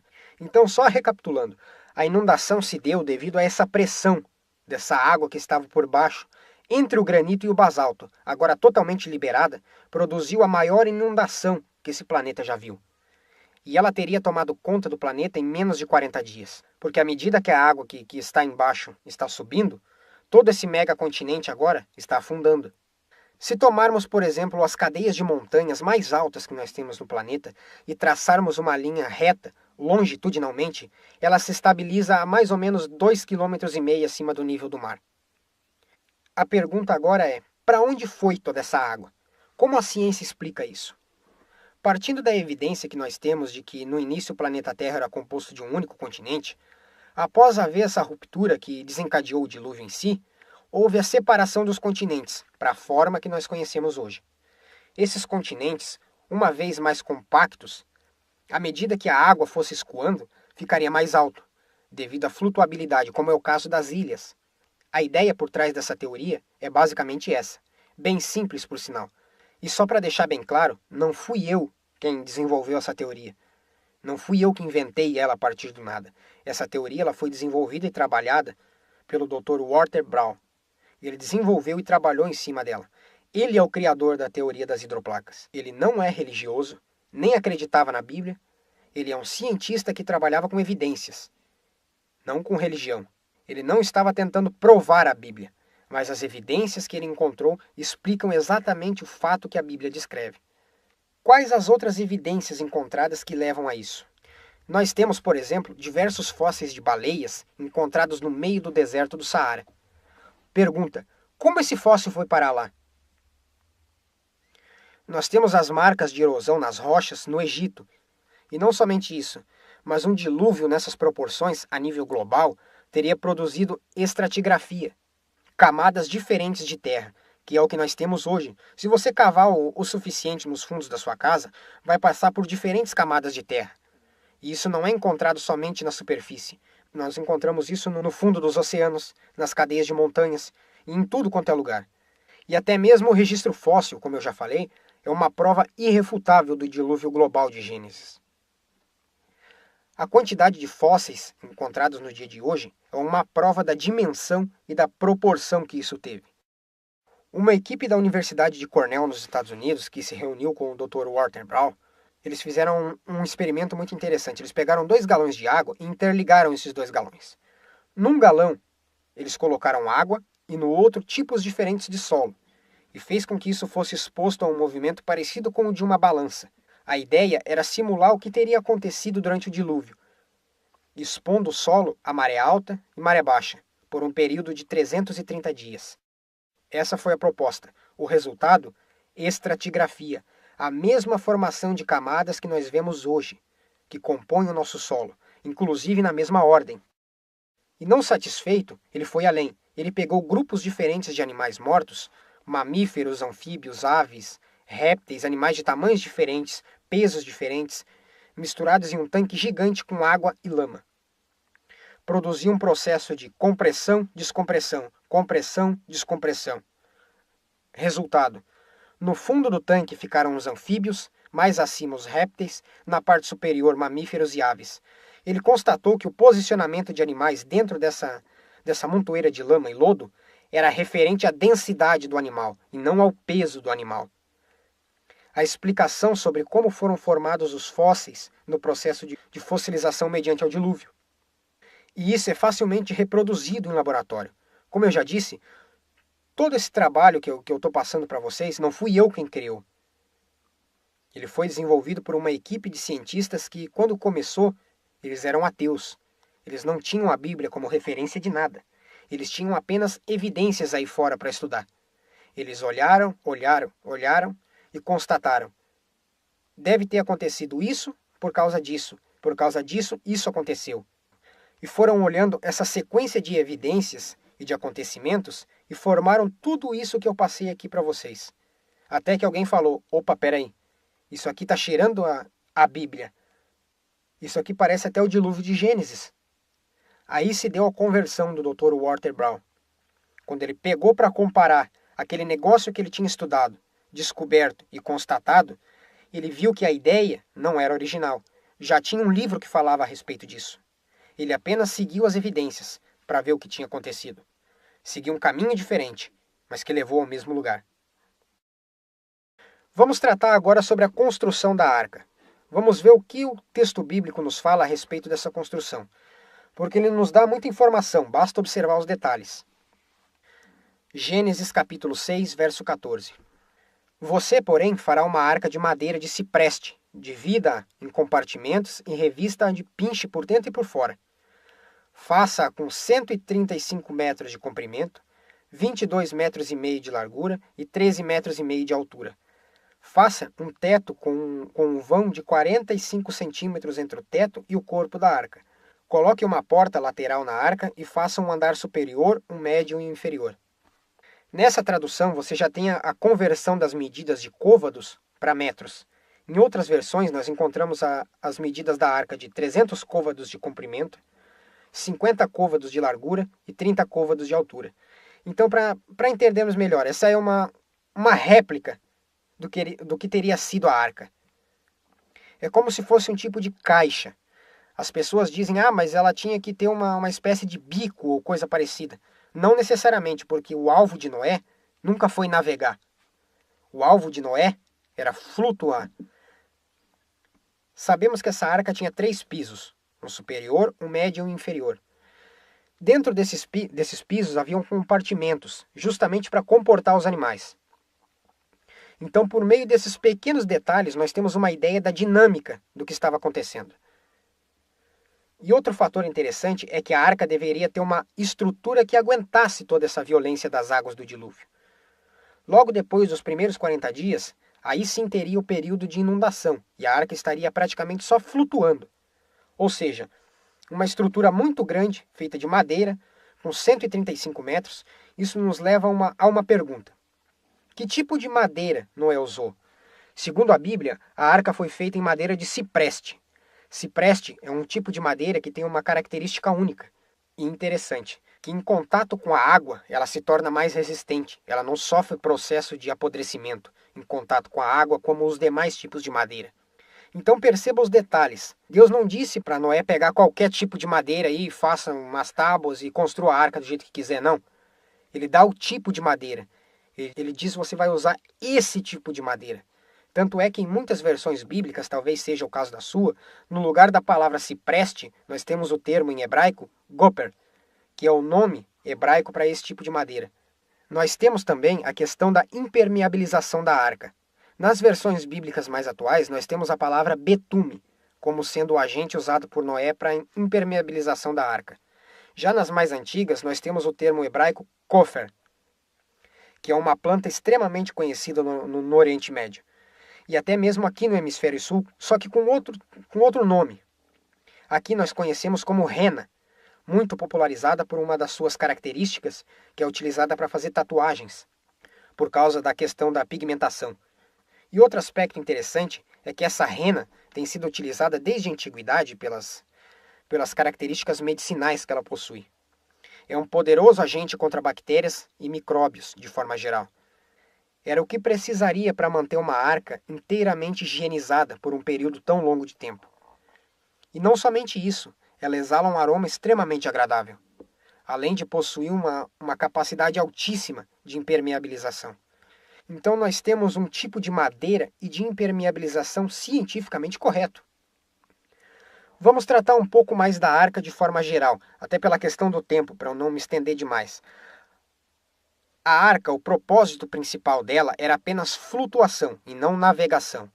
As pessoas têm um pouco de dificuldade de entender essa questão, porque quando se fala em arca, a primeira coisa que vem à mente é um navio. O alvo de Noé não era viajar. Noé não estava saindo num cruzeiro com os animais. Eles queriam flutuar. Esse era o alvo principal. E o sistema de flutuação mais eficiente de que se tem conhecimento até os dias de hoje, adivinha qual é? As exatas proporções da arca. Estude um pouquinho de engenharia naval.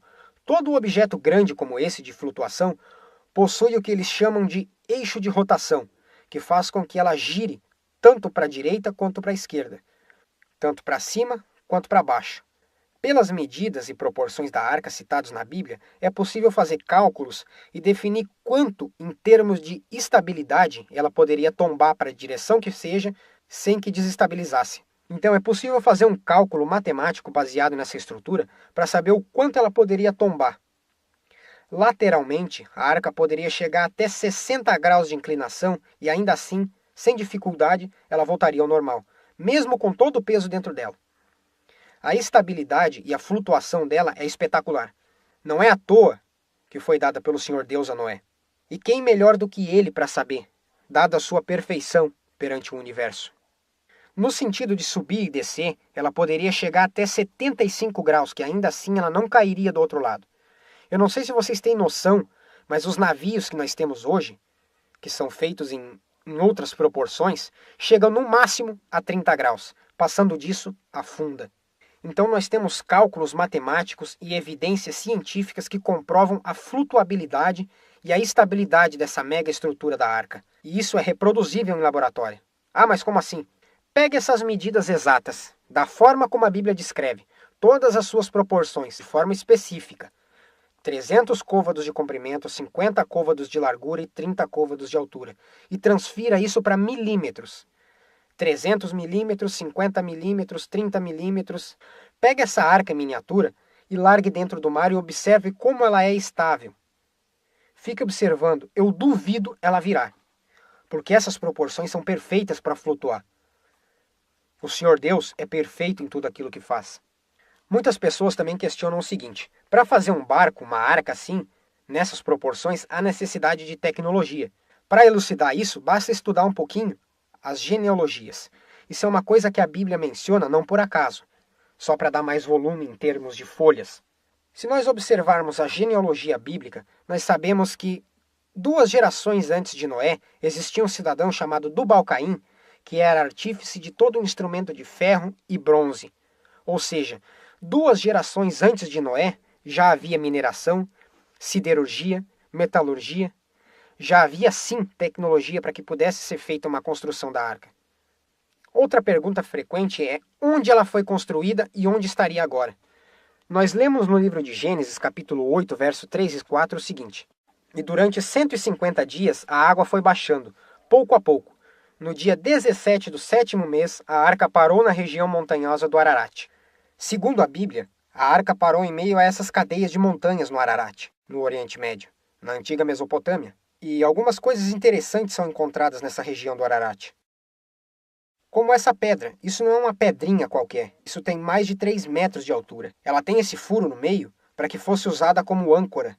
Pergunta: o que essa pedra está fazendo em cima das montanhas do Ararat, sendo que ela não é natural dessa região? Quem levou algo desse tamanho, montanha acima, e com qual propósito? O pico dessa montanha está a mais de 5.000 metros acima do nível do mar. Alguém já foi até lá para ver se encontrava vestígios da arca? Sim, alguns historiadores, como George Hagopian, dão até as características do que eles viram lá em cima. E segundo o relato dele, ele e o seu tio, no ano de 1902, teve a oportunidade de subir as montanhas do Ararat, ver e tocar na Arca de Noé. E segundo ele, a arca ainda está conservada, madeira extremamente dura, e isso é normal, devido à idade e o tipo de madeira que foi utilizado.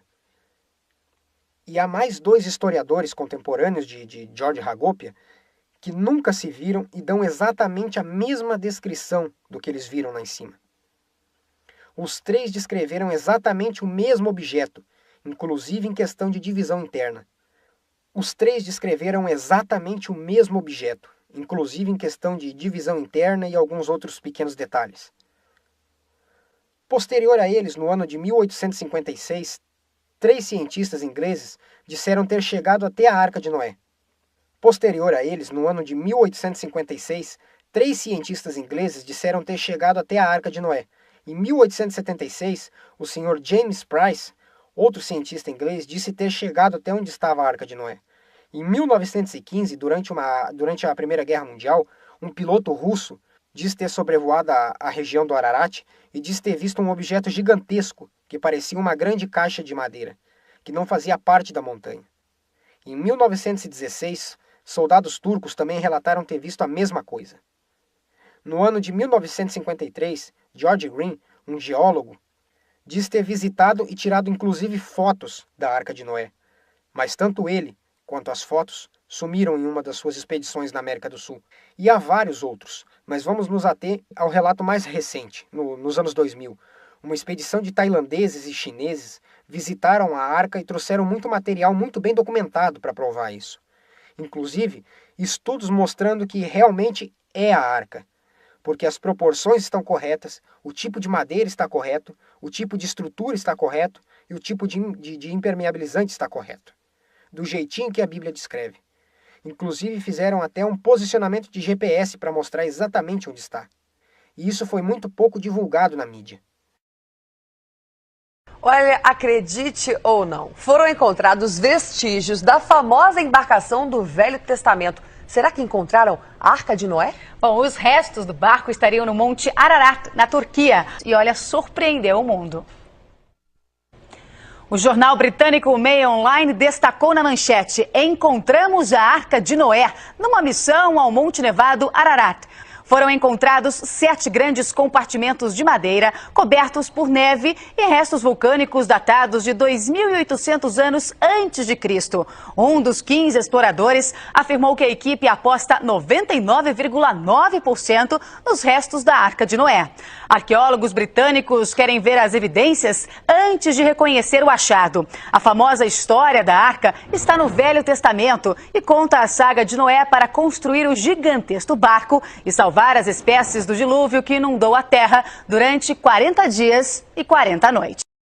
O próximo assunto para nós tratarmos é a questão dos animais na Arca. Hoje nós temos documentado cerca de 1.250.000 espécies. Como colocá-los todos dentro da Arca? Para muitos parece um problema, mas na verdade não é. Quando nós vemos algum tipo de material, falando da Arca de Noé, ele não é apresentado de forma séria. Isso inclusive no meio evangélico. Se você questionar alguém a respeito disso, até mesmo pastores, sobre como colocar todos os animais na arca, a maioria vai responder, pela fé. Só que isso não adianta.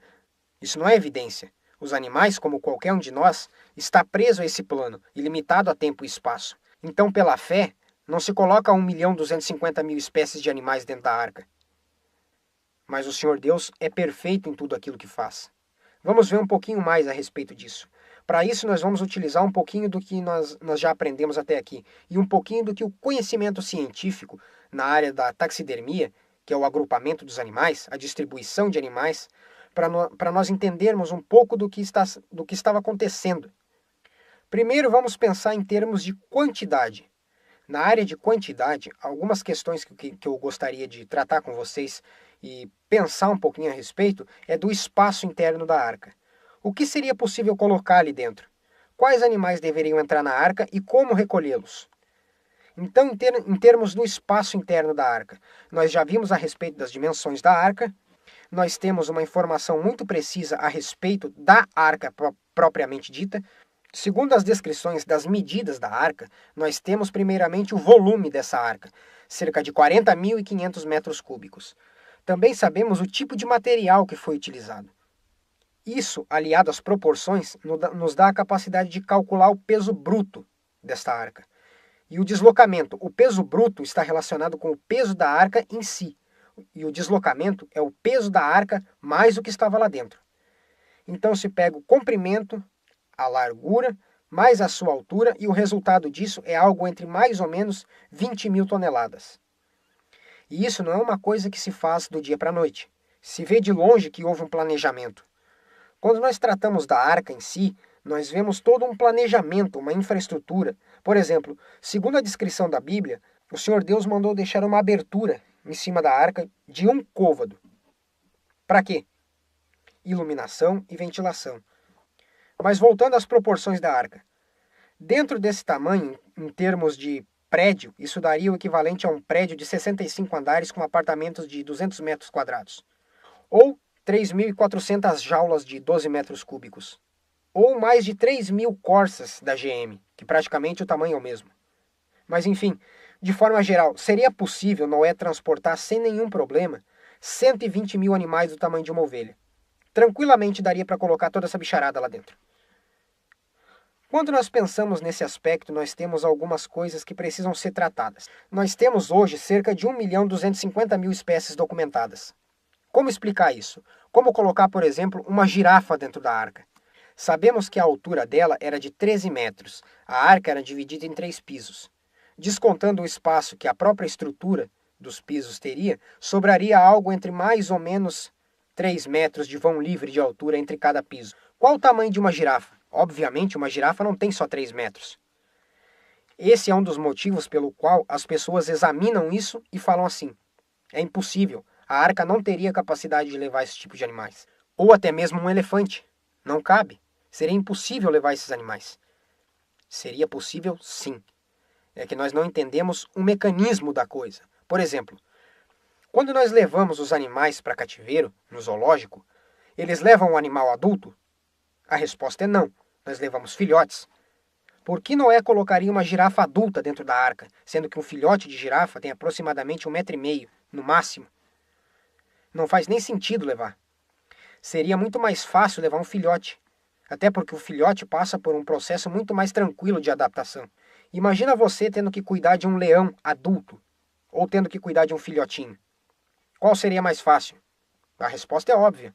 Então não haveria problema de tamanho do animal. Um filhote de elefante, por exemplo, tem 60 centímetros de altura.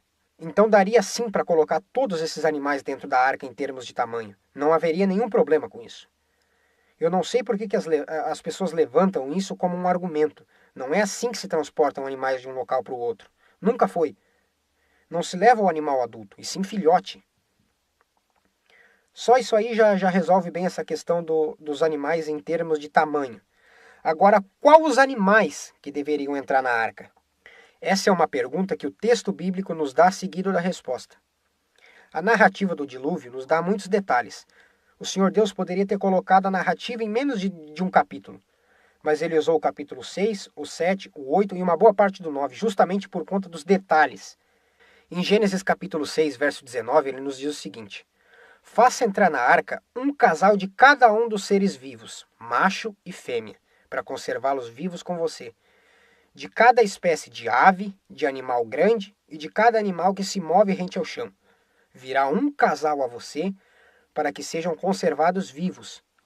Isso é o Senhor Deus falando com Noé a dinâmica do que ia acontecer. Noé não precisou sair caçando nada por aí. Os animais viriam até ele. E agora, nos versos 14 e 15 do capítulo 7, vamos ver o que a Bíblia fala a respeito desses animais. Com eles entrarão todos os animais, de acordo com as suas espécies. E as pessoas pegam todos os animais e não leem o resto. Vamos ver quais são esses todos. Todos os animais selvagens, todos os rebanhos domésticos, todos os demais seres vivos que se movem rente ao chão e todas as criaturas que têm asas. Agora olha o detalhe. Casais de todas as criaturas que tinham fôlego de vida nas suas narinas vieram até Noé e entraram na arca. Agora nós sabemos quem são os todos. O texto bíblico descreve alguns deles. Por exemplo, os animais selvagens, aqueles que não são domesticados pelo ser humano, aqueles que vivem por conta própria, sozinhos, sem nenhuma intervenção humana. Eu acho que essa seria uma boa definição e um resumo do que seria classificado como animais selvagens. Daí nós temos outro grupo que a Bíblia chama de animais domésticos, que são aqueles que o ser humano tem controle sobre eles, onde o ser humano atua. Esses também existe uma quantidade muito grande deles, porém é menor do que a quantidade dos selvagens. E outro grupo que a Bíblia fala são as aves. Desse grupo nós temos documentada hoje cerca de 10.000 espécies. E a grande maioria delas são de pequeno porte, ocupam muito pouco espaço. E o grupo daqueles que se movem rente ao chão. Esses que se movem rente ao chão são os que hoje nós chamamos de répteis e anfíbios. Agora, o último trecho é interessante, onde diz casais de todos os animais que tinham fôlego de vida em suas narinas. Aí entra uma pergunta interessante. Quais são os que não têm fôlego de vida em suas narinas? Um dos grupos muito grandes desses são os insetos, porque os insetos respiram por traqueias. As pessoas não leem ou não entendem o que está escrito e ficam preocupadas com todo tipo de baboseira sem sentido. E dizem, imagina Noé caçando pernilongo por aí, mosquito, carrapato e coisas desse jeito. Noé não saiu caçando nada por aí. Nem inseto, nem animais, entendam isso. O Senhor Deus disse que viriam até ele 2 casais de cada espécie daqueles que tinham fôlego de vida em suas narinas. Não é qualquer espécie. A Bíblia descreve detalhadamente quais são essas espécies. Qual o outro grupo que não tem fôlego de vida? Os peixes. Então, trabalhando essas questões todas, já conseguimos entender um pouquinho mais de que espécies de animais Noé levou na arca. Então, vamos colocar tudo isso que nós vimos até agora de uma forma bem prática, reta e direta. Hoje são conhecidas cerca de 1.250.000 espécies. Destas 1.250.000 espécies, mais de 950.000 são de insetos. E não era para colocar inseto na arca. Isso não faz parte do material biológico que o Senhor Deus disse para Noé levar consigo. Então sobraria ainda mais ou menos 300.000 espécies. Dessas 300.000 que sobraram, 270.000 são de vida aquática, de peixes e companhia limitada. Também não era para levar peixe ou o que quer que seja que viva na água lá dentro da arca. Ou seja, sobraria cerca de 30.000 espécies para Noé levar dentro da arca. 30.000 espécies de quê? De anfíbios, de répteis, mamíferos e aves, que é justamente o que o texto nos diz. São nesses 4 grupos que nós encontramos os selvagens, os domésticos, os que se movem rente ao chão e os que voam. Tá, mas então isso significa que Noé levou cerca de 30.000 animais dentro da arca? Claro que não. Lembra que eu disse que pelas proporções da arca era possível colocar até 120.000 animais do tamanho de uma ovelha dentro da arca? E que o Senhor Deus é perfeito em tudo aquilo que faz? Então, por que ele mandaria Noé construir uma arca onde caberia 120.000 animais, se Noé só levaria 60.000 animais? Se tomarmos 30.000 espécies desses 4 grupos, um casal de cada espécie seria 60.000 animais. Vamos tratar um pouquinho a respeito disso. O que o texto nos fala? Que seria 2 de cada espécie, com exceção das aves. O Senhor Deus mandou que Noé levasse 7 pares de cada espécie de aves. Nós temos aí cerca de 10.000 espécies. Seria 70.000 espécies só de aves. Isso explica o porquê das proporções da arca. E explica também outro problema sério que as pessoas criam em relação ao corvo e à pomba que Noé soltou. As pessoas não leem o texto e acham que só tinha um casal de corvo e um casal de pomba dentro da arca. Noé solta um de cada, como é que tem pouco? Como é que fica? Como é que ainda tem pomba e corvo vivo hoje? Ainda tinham outros 13 lá dentro. São 7 pares de cada, 14. Foi um corvo, mas tinham outros 13 lá dentro. Foi uma pomba, mas tinham outras 13 lá dentro. A Bíblia dá os detalhes, mas as pessoas não leem. Aí ficam criando esse tipo de confusão. Sinceramente, na maioria das vezes, o que o pessoal tem trazido muito para nós é enfado e canseira. Outra coisa que as pessoas dizem ser um problema sério é a questão de como recolher os animais. Não é um problema sério. Leia o texto. Gênesis capítulo 6, verso 20. O Senhor Deus diz o seguinte: 2 de cada um virão a ti, e tu os farás entrar. Preste atenção no que o Senhor Deus diz. Deus não chega para Noé e diz: saia caçando os animais por aí pelo planeta. Quando você terminar, eu venho e digo qual deles tem o material genético que você deve guardar. Se fosse assim, Noé estaria aí até hoje, tentando pegar esses animais. Noé não saiu caçando nada por aí. A função de Noé, qual era? Construir a arca. Ponto. A função de escolher cada tipo de carga genética que se salvaria foi exclusivamente do Senhor Deus. Noé só tinha que construir a arca e colocar lá dentro os animais que viriam até ele. E isso traz uma aplicação muito interessante para as nossas vidas, que é o seguinte: as coisas difíceis, o Senhor Deus faz. As fáceis, Ele deixa para a gente. Muitas vezes, nós ficamos tão preocupados com se o Senhor Deus vai fazer a parte dele, que nem nos lembramos de primeiro fazer a nossa. Então fica cientificamente provado que seria possível sim colocar toda essa bicharada lá dentro. Para terminar, vamos ver rapidamente 2 questões envolvendo os animais aquáticos e a alimentação dos que entraram na arca, porque as pessoas criam um grande problema com isso. Na questão dos peixes, as pessoas questionam o seguinte: existem peixes de água doce e água salgada. Num planeta totalmente inundado, como ficaria isso? Como seria possível? A resposta nós encontramos ainda hoje dentro do nosso planeta. Por exemplo, isso se explica através do sistema heterogêneo. Como que funciona isso? Sistemas heterogêneos são sistemas onde você tem substâncias que estejam praticamente no mesmo estado, digamos assim, ou até mesmo feito dos mesmos elementos, com as mesmas moléculas, só que com outras coisas juntas. Por exemplo, aqui no nosso país mesmo, nós temos a junção do Rio Negro com o Rio Solimões. Esses dois se juntam, mas não se misturam. Olhem a diferença das águas. São quilômetros e quilômetros que a água do Rio Negro não se mistura com a água do Rio Solimões. A pergunta é, por quê? Elas não são compostas das mesmas moléculas?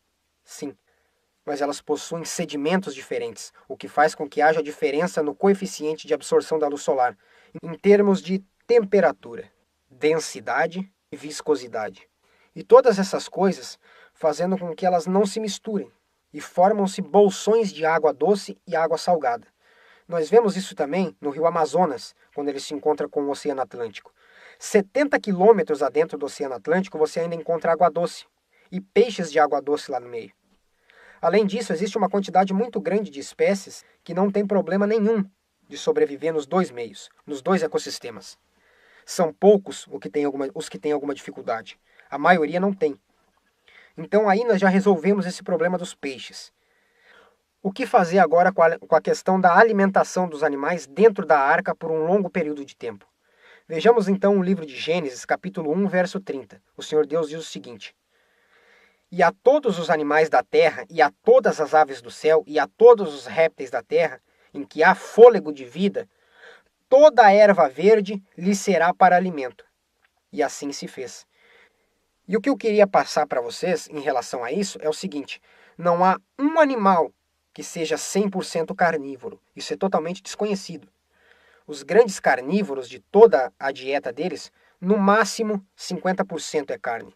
A maioria deles fica na proporção, na faixa de 50% a 50%. Nós temos exemplos muito simples que nos mostram a origem dessa estrutura nos animais. Por exemplo, um gato ou um cachorro, quando passam mal, ele se alimenta de plantas, porque isso é o que ajuda a estabilizar o sistema.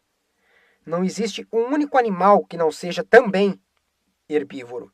O problema é que nós temos uma mentalidade que nos foi imposta pela teoria da evolução de que dentes caninos existem por um único motivo: rasgar carne. Errado. Eles existem sim para rasgar, mas não só carne. Por exemplo, na região do Kalahari, na África, existem algumas manadas de leões que, quando não encontram caça, eles usam esses dentes caninos para rasgar as cascas das árvores e se alimentam do caule. E assim eles conseguem se manter vivos. Você pode dizer, mas leão não é herbívoro. Mas leão também não é 100% carnívoro. E nós procuramos entender essa dinâmica. Se esses animais foram criados assim, existe uma razão para isso. Não foi por acaso. Então, que tipo de alimentação Noé precisaria levar? Está escrito aí no texto que nós acabamos de ler. Noé não precisaria levar carne para os carnívoros. Primeiro, porque a quantidade de alimento seria razoavelmente pequena, comparada à quantidade de animais dentro da arca. Por quê? Vamos voltar de novo aos detalhes que a Bíblia nos dá. A Bíblia diz que a arca tinha 3 pisos e 30 côvados de altura. Metade da arca, mais ou menos, estava submersa na água. Qual a temperatura média da água no oceano? Abaixo de 10 graus Celsius. Lá embaixo não tinha luz, estava frio. O que acontece em situações como essas? Animais que estivessem no 2º e 3º piso, devido às condições, passariam por processos de hibernação. O que é essa questão? É aquela situação de muita sonolência, o metabolismo no corpo deles estaria mudando, a frequência cardíaca está diminuindo. Esses animais, por estarem expostos a um ambiente frio e escuro, passariam por esse processo de hibernação. Qual o resultado disso? Simples. Pouca alimentação, porque os animais estariam dormindo a maior parte do tempo e produziriam poucos recursos biológicos. Vou usar esse termo mais agradável, mas vocês entenderam. E um processo lento também de desenvolvimento, ou seja, os animais eles não cresceriam muito durante aquele período de 371 dias. Então, quando nós observamos os detalhes bíblicos, você percebe que não haveria nenhuma dificuldade em colocar essa quantidade toda de animais lá dentro da arca. Teria alguma dificuldade em mantê-los vivos durante todo esse tempo? Não. Cientificamente falando, a descrição bíblica com respeito aos animais que entraram na arca e tudo aquilo que está lá, não existe problema nenhum. E para encerrarmos, eu gostaria de deixar uma reflexão sobre o dilúvio e tudo isso que nós vimos.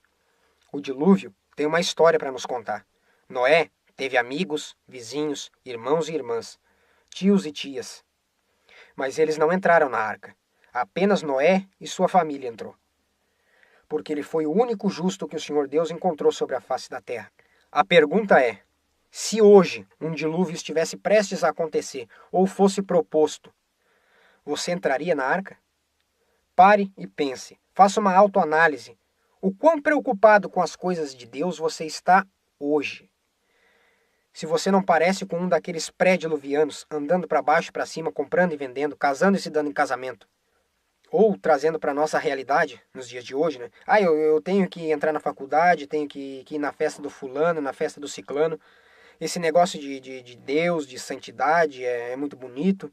Tudo isso que foi dito aqui a respeito da vida de Noé é muito legal, mas aqui fora a vida real, o lance é outro. A jogada aqui é outra. Aqui fora a história é diferente. Eu te garanto que se a sua atitude, se o seu pensamento é esse, você seria igual àquele pessoal que ficou do lado de fora da arca. E hoje, a ciência tem o prazer em estudar os seus fósseis. Então pare e pense. Esteja preparado. Não sabia quando viria, nem como viria. O Senhor Deus mandou que ele se preparasse. E o que a Escritura nos diz para os dias de hoje? Para nos prepararmos para nos encontrar com Cristo quando ele voltar. Pois como foi nos dias de Noé, assim também será na volta do Filho do Homem. Se ele voltasse hoje, nesse momento, como nós estaríamos preparados em relação a isso? O dilúvio tem uma história para nos contar. Algo repentino, do zero, a partir do nada.